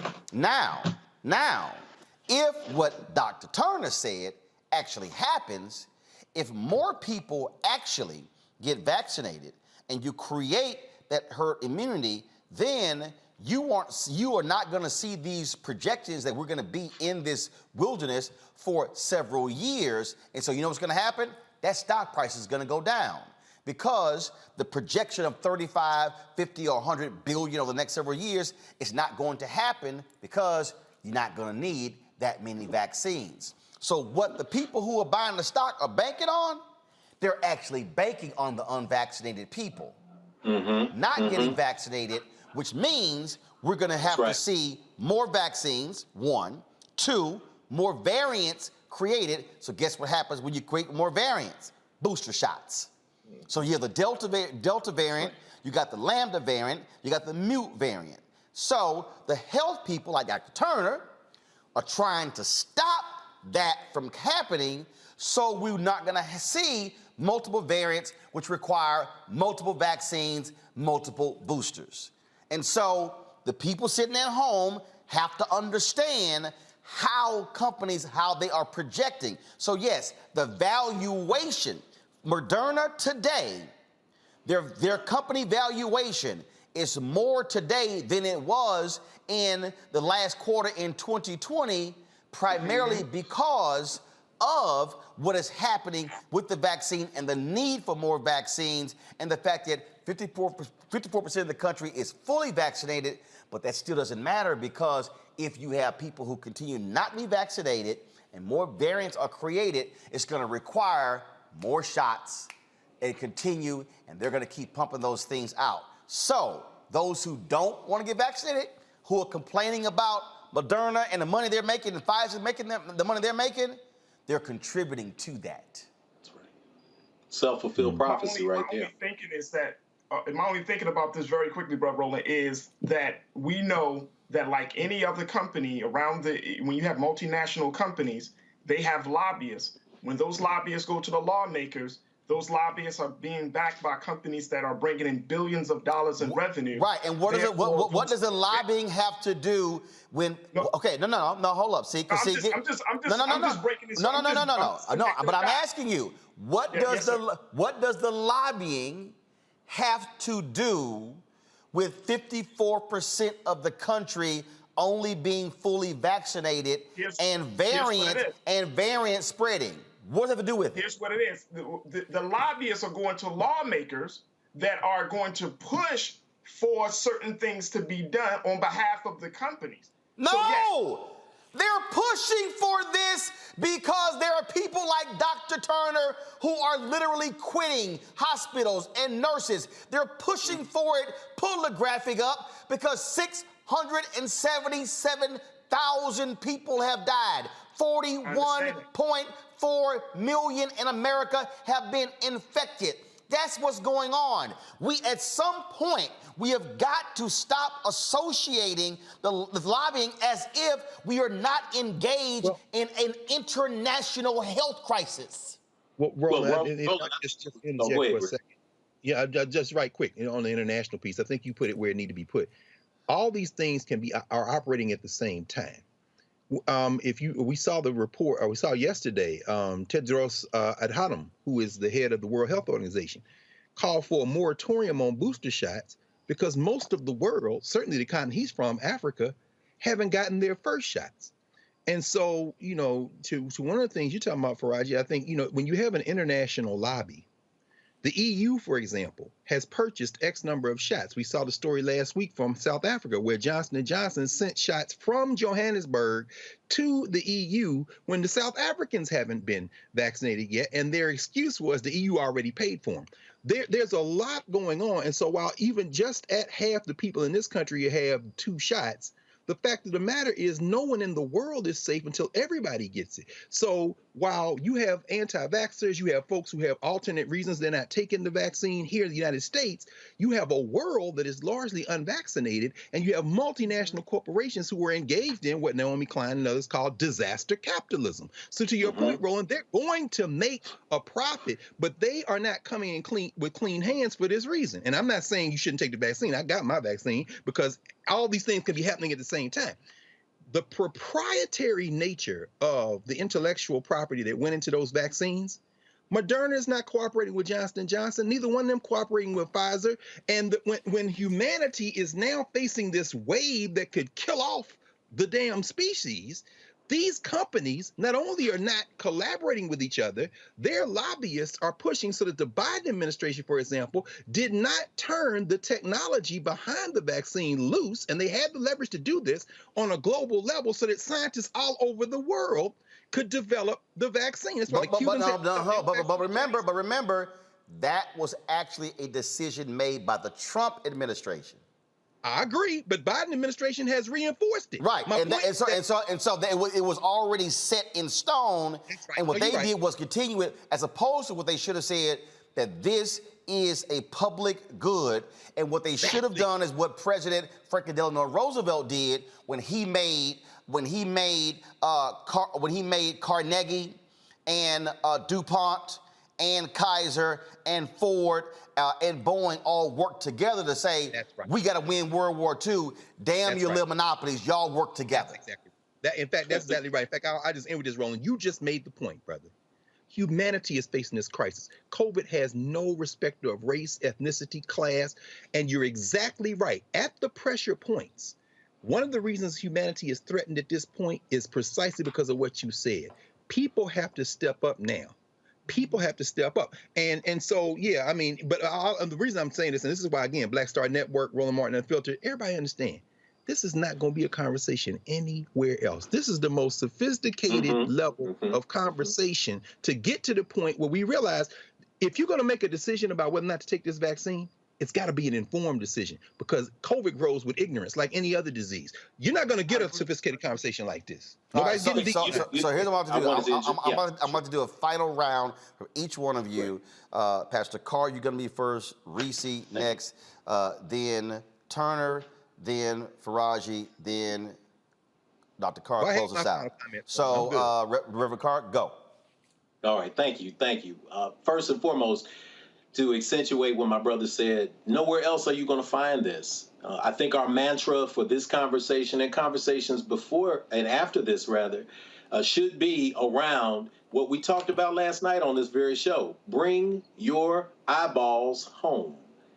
Every person who is interested in an informed opinion can get it right here.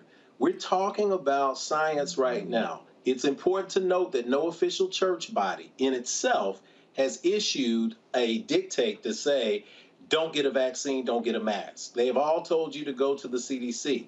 Certain leaders have politicized this issue. I'm a person who has seen this up close. I've been a vegetarian for 31 years. I don't get the flu vaccine. And yet, my wife, my son, and I got the J&J shot because my son has a pre-existing condition of asthma. So very glad, because he recently tested positive and had to get through COVID. I think it's important for us to note that the CDC and non-internet specialists and scientists like Dr. Turner are reminding us that the vaccine does not protect you from getting COVID. No one's ever said that. What it prevents you from is being sick to a place where you be on a ventilator or dying.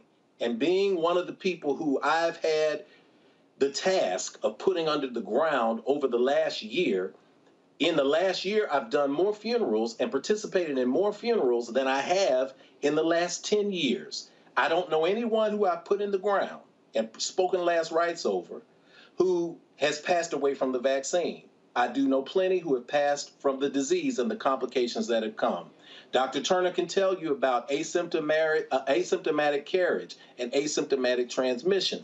If you're not protecting yourself, we will find ourselves in a space where we are depending on the majority in this country to do the vaccine, to take the vaccine, and to provide herd immunity for us. There is no religious reason to claim that you're not going to be a part of being safe for our community, not in any religion that I teach about, not in any spiritual path.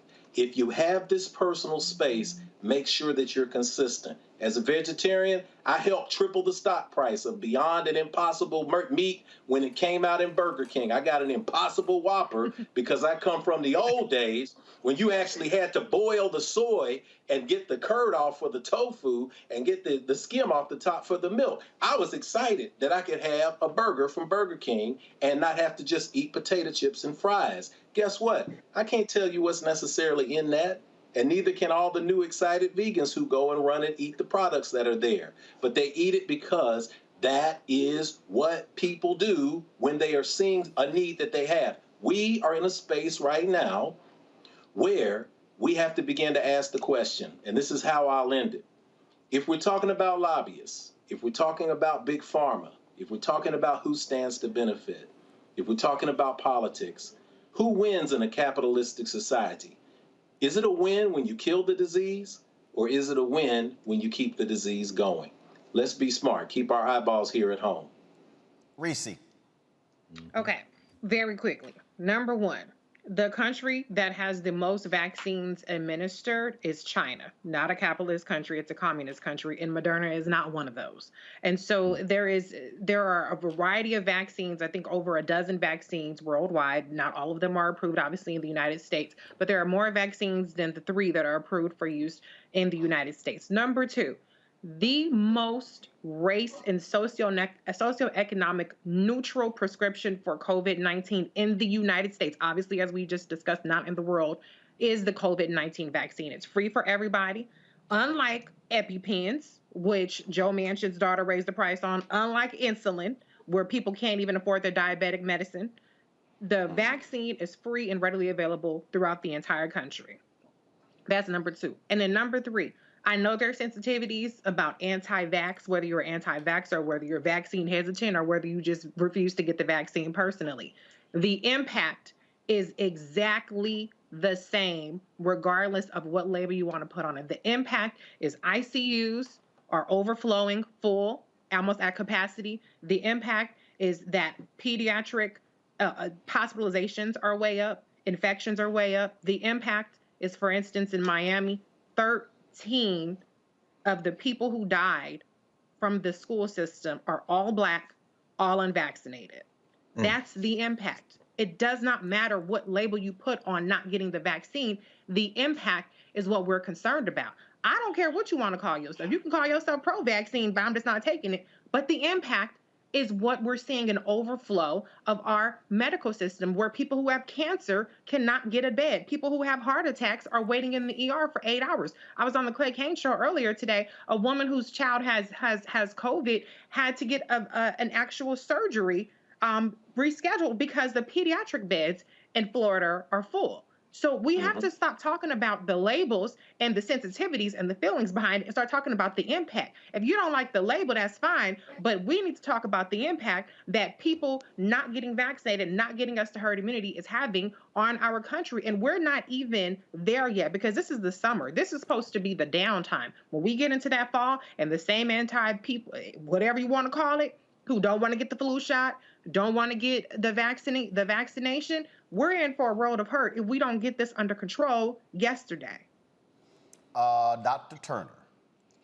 All right, so to your point, we have three vaccines right now that offer protection against COVID, and it's possible that this variant called Mu, the current vaccines that we have, may not be effective.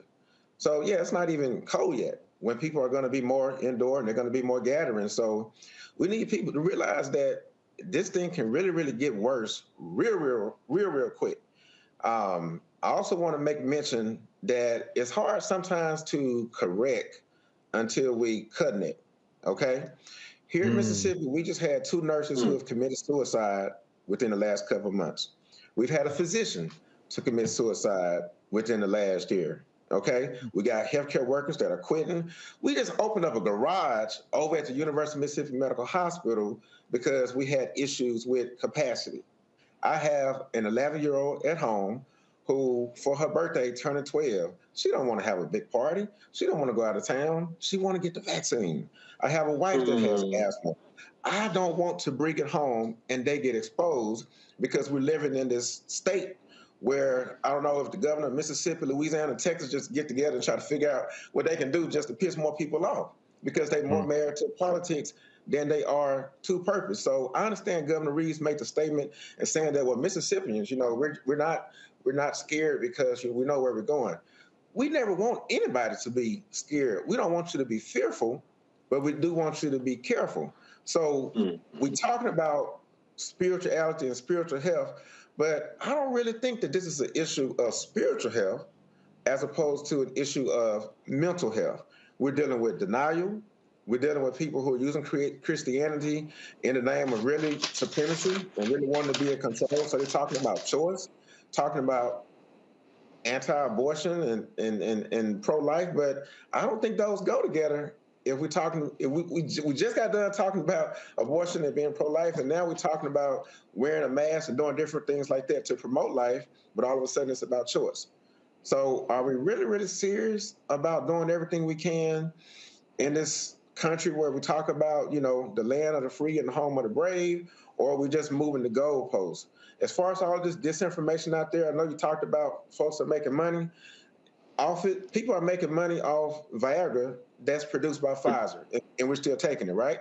So what's in Viagra? People don't question that. What's in the weed that people smoke? People don't question that. What's in the bedroom with the person that you're having sex with? Because you're definitely not asking them to show you the card for the HIV, the syphilis, the GC chlamydia. That's normal.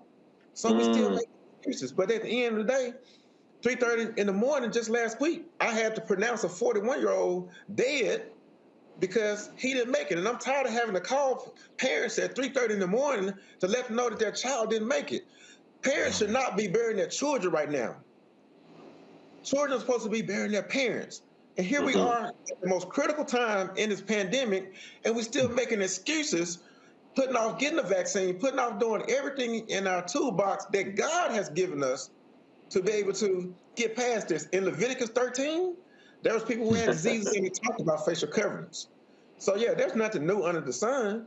We had scientists back then. We have scientists now. We had public health guidance back then. We have it now. That's why we don't have Ebola. That's why we don't have polio. That's why we don't see the mass amount of mumps and measles and rubella. And all these folks that are talking about anti-vax and Christianity and all of that, I bet you all of them had the mumps, measles, and rubella vaccine when they was younger. I bet you they had the tetanus vaccine.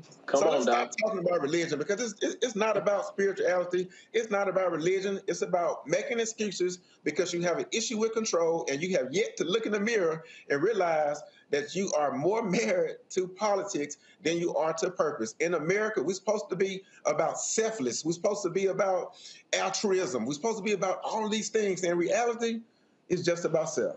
And until we realize that true Christianity is what you do for the good of others, We're going to continue be dealing with variant after variant after variant, and the detonation of a generation is going to be on the blood of all of our hands. Raji? You're muted. You're muted. Okay, sorry about that. There you go. To everybody's point, Dr. Carr and Pastor Carr and Reese and to my brother there who just spoke. I'm sorry, brother. I didn't get your name. Dr. Turner. Dr. Turner. Dr. Turner. Look, let me just tell you, this whole conversation started off talking about religion.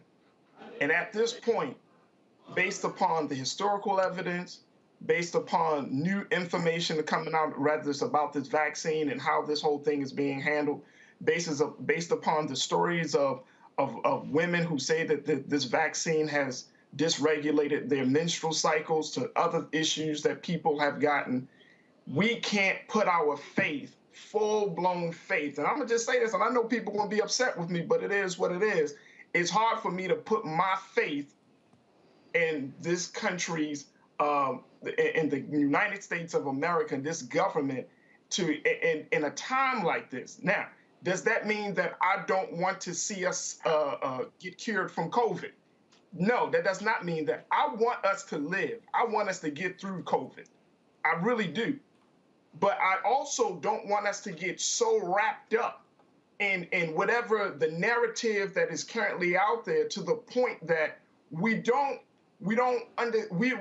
not even open to having much larger, much broader conversations about how we can make ourselves better. You know, the president said today that everybody needs to get vaccinated, including women, pregnant women, and all of these different groups. But it sounds tone deaf because you're having more and more stories of people, from those who are immunocompromised to those who have pre-existing conditions, to those who, like I said, women who are suffering because of their menstrual cycles being thrown off. I mean, this can't be the only solution. And Brother Roland, you mentioned this earlier. You said that this thing was never designed or put out as being the solution. You're absolutely right. But at some point, the pandemic that was affecting all of us became now the pandemic of the unvaccinated.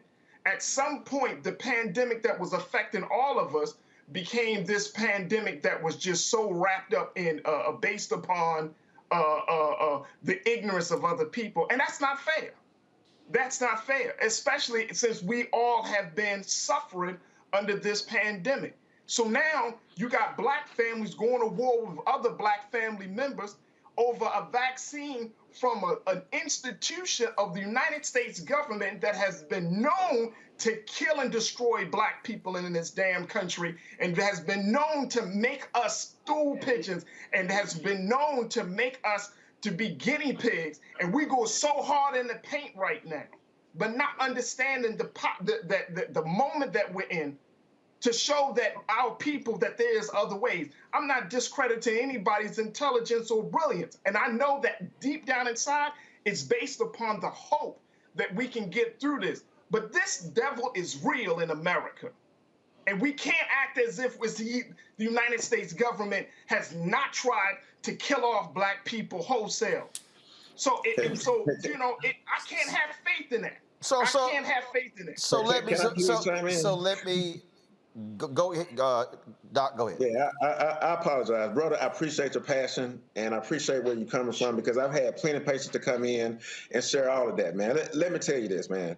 We're not asking you to trust the government, but we're asking you to trust healthcare professionals. I'm not sitting here telling you that. I wholeheartedly trust the government, okay? I was a black man before I was a black physician. And let me make sure you understand this.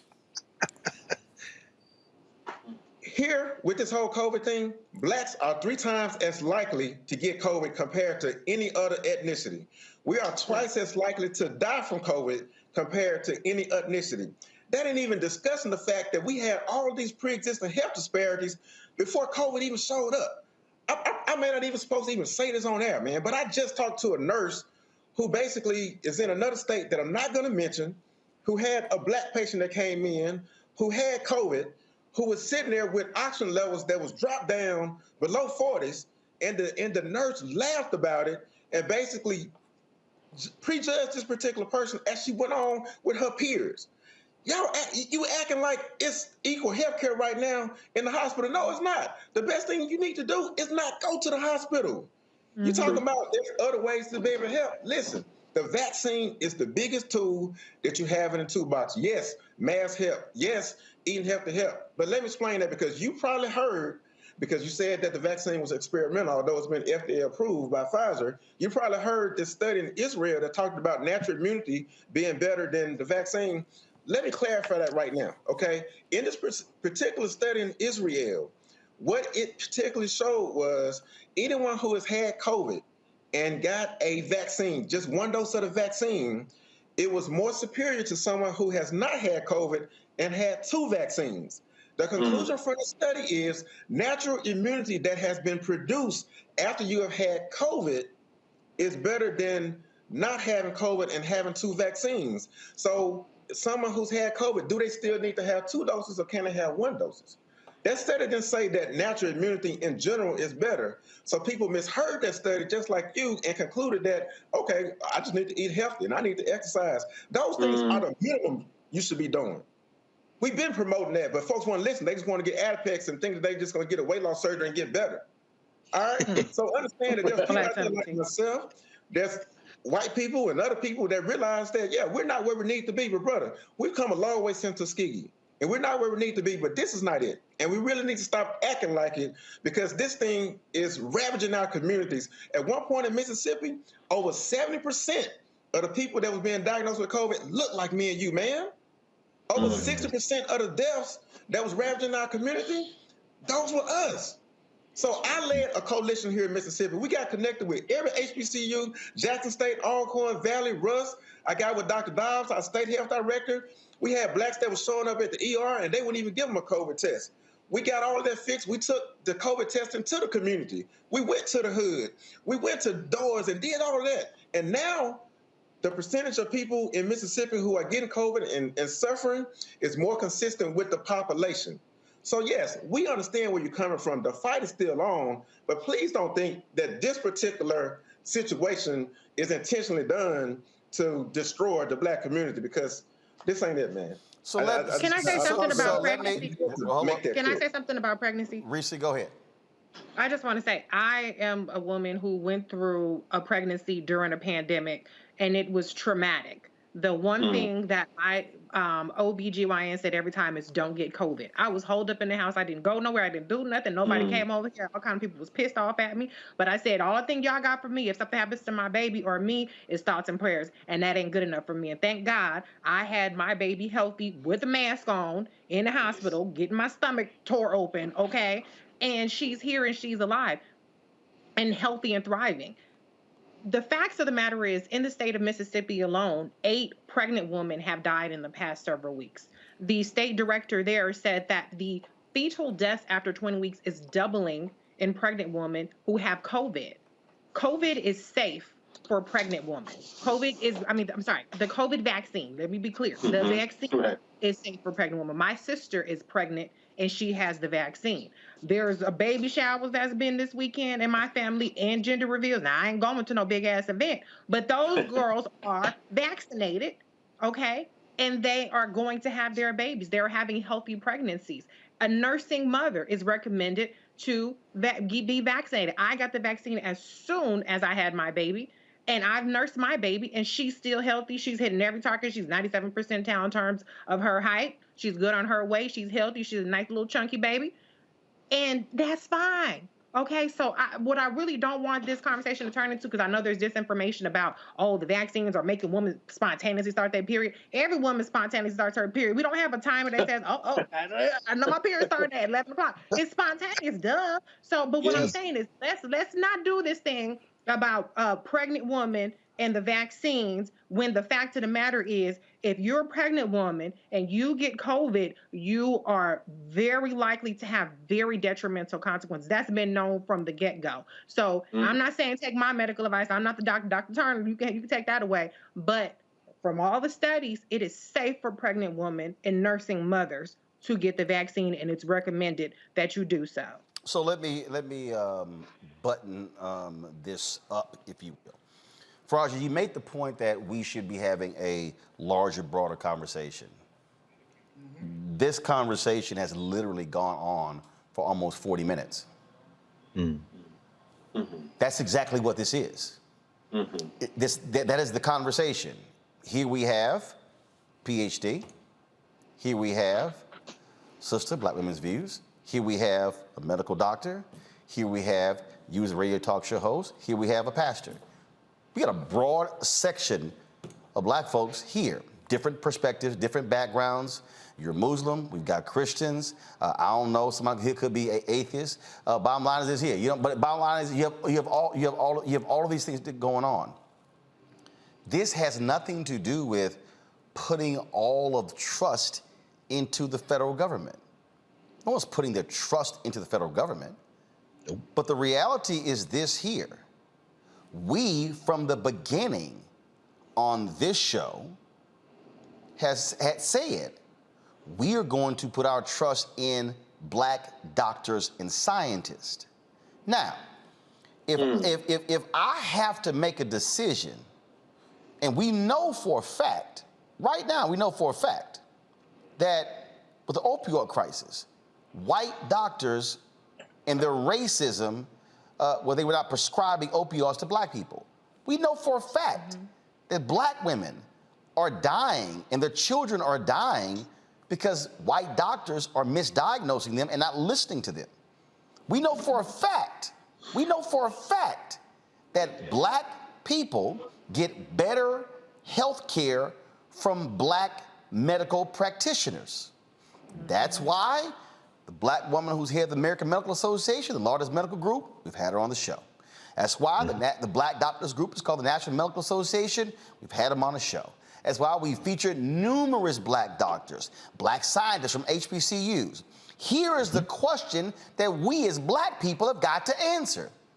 If we don't trust the government and we don't trust white folk, and we got all these black folks who are experts and we don't want to listen to them, well then who the hell are we going to listen to? I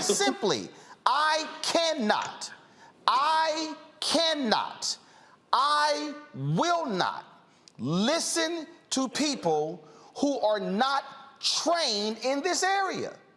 It's not going to happen.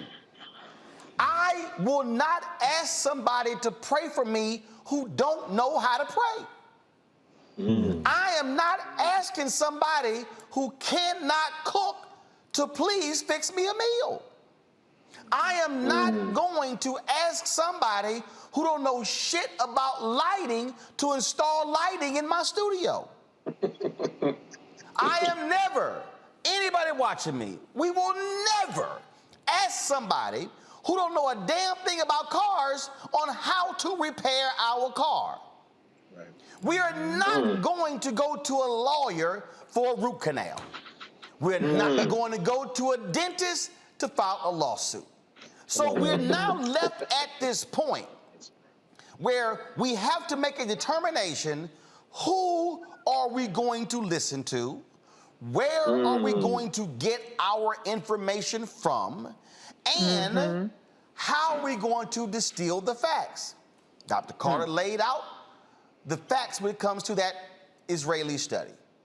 I've seen videos floating around of folks standing up talking about, I'm Dr. So-and-so, I got a PhD, but they have not treated anybody when it comes to COVID. What we're dealing with right now is literally our medical system is in dire straits. A veteran, white man in Texas, who had a particular pancreatic illness. Doctor said he's never lost a patient because of that illness. There were no ICU beds available in his city in a 60-mile radius, and that man died because the ICUs were filled up with people with COVID who were unvaccinated. That's a fact. So we're left with a decision. And here's the decision. The Bible is clear. You have free will. You have free will to make any decision that you want to make. That's right. But with that free will comes a consequence. And the reality is, we've seen numerous stories, and I've talked when I interviewed Jeffrey Osborne. Jeffrey Osborne's manager, dead, COVID. His drummer, dead, COVID. Family member, dead from COVID. My head of security, black man, his best friend, would not get vaccinated. He tried everything. My head of security had to plan his best friend's funeral. All I'm saying is, at some point, the rubber's gonna meet the road, and we're gonna have to make some decisions, because here's the deal, and pastors would tell you, everybody wanna go to heaven, but you got to die to go to heaven, okay? I'm saved. I'm not trying to meet Jesus early. Right. I'm not. I ain't got no problem saying I've had a fear of death since I was 15 years old. My grandfather died. Sometimes I might have a panic attack because, again, it happens. That's the reality of life. But one thing I'm not going to do, I'm no way in hell am I going to sit here and say, hey, let's do it early. Oh, I'm sitting here. I've lost 20 pounds since COVID. Trying to lose more. Ain't trying to check out early.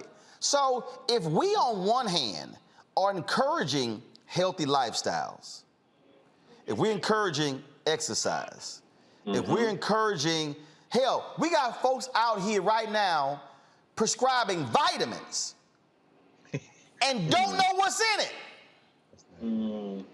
Let me say that again. For everybody watching me right now, yes, sir. You got folks telling you, take that vitamin D. You have no idea what's in that pill. Because you know what? Vitamins are not regulated by the Food and Drug Administration. It says it on the label. It says the Food and Drug Administration cannot certify what is on this label. So how is it that we have folk who will invest their time, energy, and money in vitamin regimens, but then say, I don't know what's in that vaccine. I don't know the side effects was in that vaccine. Man, I've taken a pill and my urine looks gold. Yes, sir. Yes, sir. Come on through, Roland. So I just want us to understand that our role here is we are going to provide a significant amount of information, but what we are not going to do is entertain conspiracy theories, nor are we going to give people bad information, because the problem is this. Dr. Ebony Hilton said it. 1 out of every 421 black folk are passing away. The black life expectancy has decreased. We were already lower than white people. It has decreased due to COVID. We are not going to contribute to that actually decreasing further.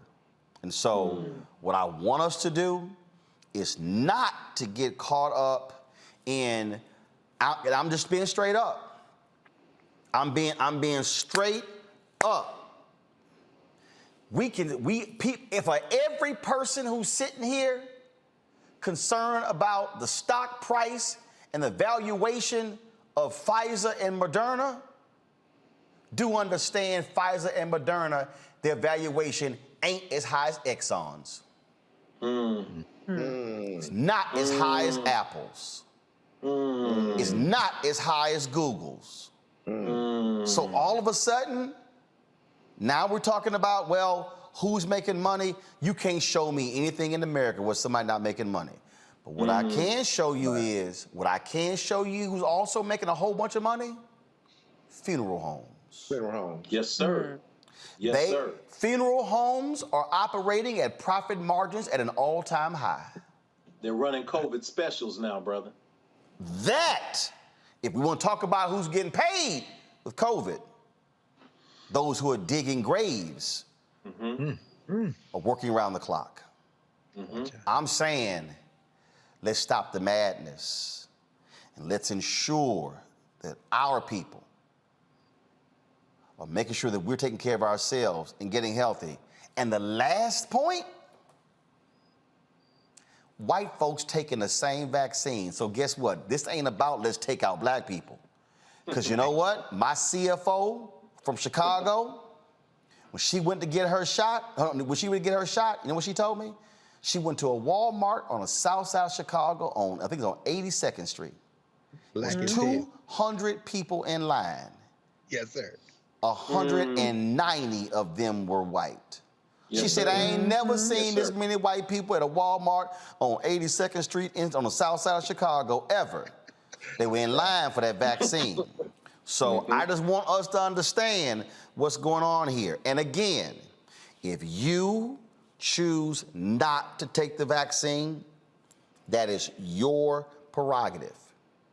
But when I see these people who saying they won't get vaccinated and they won't wear a mask and they fight mask mandates and they sitting here and won't social distance and they won't take any other precautions. They sitting here now angry with kids, what Governor Ron DeSantis is doing in Florida, what Governor Greg Abbott is doing in Texas, what the governor of Tennessee is doing, what the governor of South Carolina is doing, what the governor of Mississippi is doing, what the governor, what the governor of Arkansas says now he regrets signing the mask mandate. What all these governors are doing, guess what? That's where a lot of black folks live, and those Republican governors are doing all they can to keep it from happening. And so I want us to live. I want Faraji to be 70, 80, and 90, and 100. I want our kids. But I cannot sit here and allow stuff to go on when I'm seeing black kids, 18 and 20, when I'm seeing a 41-year-old black teacher in Texas who was afraid of the vaccine, dead because she waited. I can't. And for somebody who's saying, man, you getting paid, show me where the Pfizer and the Moderna check is. Because guess what? It damn sure ain't hit the 5 bank accounts we got. No. I want us to live and thrive. And that's why this matters. Dr. Turner, Reverend Carr, I certainly appreciate both of you being with us. We had some other stories. I'm going to get to Megyn Kelly on tomorrow. I'm going to close this out. Faraji, Dr. Carr, as well as Reese, thank you for being on the panel as well. Folks, we are at right now, y'all can go to, no, don't go to my computer because it's going to show emails. But we are right now at 7,000. In 1 week, a week ago, we announced Black Star Network. We're at 7,048 total downloads. We need to be at 10,000 by tomorrow. We want to be at 50,000 downloads by December 1st. And folks, we want to build this. And I want everybody to understand, right now, let me just look at the number, because I need y'all to understand. So let me fully unpack this, black folks. For everybody who's watching, go back to my 5-shot. Right now, we have 797,844 subscribers on YouTube. Right now, we have, allow me to pull it up, please. Right now, we have on Facebook, 1,320,022 followers. On Twitter, we have, give me 1 second here, 613,900 followers. On Instagram, we have, on Instagram, on Roland S. Martin, we have, where you at? 619,000 followers. So that's 1.2 million Instagram and Twitter combined, 1.3 million on the Facebook, that's 2.5 million, 800,000 that's on YouTube. Folks, you're talking about right there, that's 3.3 million. Not one of those platforms are black owned. Not one. YouTube, Twitter, Instagram, not black owned. Facebook, not black owned. Black Star Network, black owned. So every single one of you who's watching us right now, you need to be downloading the app. Come on now. Because I need y'all to understand, and let me unpack this. I'm not charging you for this, because here I need y'all to understand. Yes, are we making revenue right now from YouTube? Yes, but the revenue is actually down let me say this again. The revenue is down 50% from a high in 2020. Now, imagine if we are at 500,000. Imagine if we hit the YouTube number for Black Star Network having 800,000 downloads, or you hit the Facebook number, 1.3 million. Now, we can now go to advertisers with a different conversation and actually make more than what YouTube is giving us, because YouTube gets 45% of the revenue, we get 55%. Black Star Network, we get 100% of the revenue. And so this is, so I'm trying to explain to y'all the business of the business and why we need for you to download the app. I have, and I need y'all to understand, I have 6 shows teed up, but you also got to have the revenue to have the support staff and hire those people. We're trying to hire them right now. And so we're hiring them hoping that revenue comes in, because we have to actually build towards it. And so we want you to download the app right now. Y'all, it's on every platform. Apple, it's on Android, it's on Apple TV, it's on Amazon Fire Stick, it's on Amazon TV, it's on Android TV, it's on Samsung, it's on Roku, it's on Xbox, it's on all those platforms. You can download it right now. We want you to do that. Secondly, we need you to support us with our Bring the Funk fan club. Every dollar you give goes to support our show. I was just in Nashville broadcasting there. I'll be back once a month. We're going to be in Atlanta on Tuesday. Right now, I'm trying to plan the broadcast from the Hampton University Classic taking place on September 18th. We're going to be at the Magic City Classic in Birmingham next month. We're going to be at the Bayou Classic in November. I would love for us to actually be at Black HBCU Homecoming every single week. Your dollars makes that possible. And so you can support us via Cash App, $RM Unfiltered. You can also support us paypal.me/RMartinUnfiltered, Venmo.com/RM Unfiltered. Zelle is Roland@RolandSMartin.com, Roland@RolandMartinUnfiltered.com. And so you can support us in all of those ways. And do understand, folks, when I say your dollars go to support this show, that's what we're talking about. We literally, right now, I am hopeful of unveiling our new studio early next week. Our set designer, a brother who is an Alpha brother, who's also an assistant professor at Howard University, who called, he hit me in the email, said he wanted to volunteer to build our set piece. We're going to be installing that tomorrow as well as this weekend. And so our additional lighting is being installed. All these things are happening. And every single vendor that we are used are African-American owned companies. They're not hard to find. We just simply chose to look. And so, and here's the deal. Look, reality is giving is down and dollars matter. We ask $50 each, $4.19 a month, 13 cents a day. And I want you to answer this question.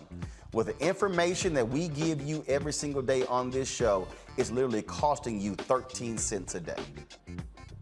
That's what it's costing you, 13 cents.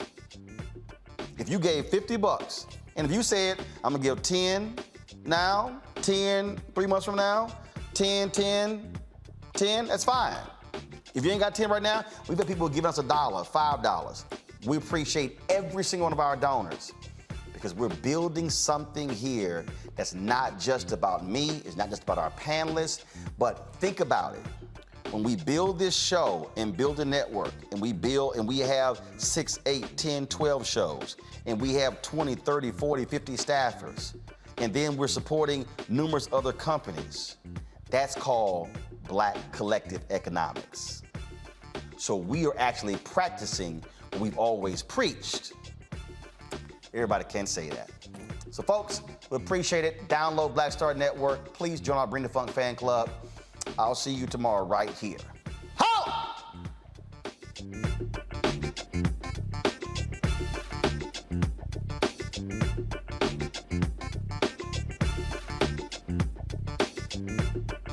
Martin!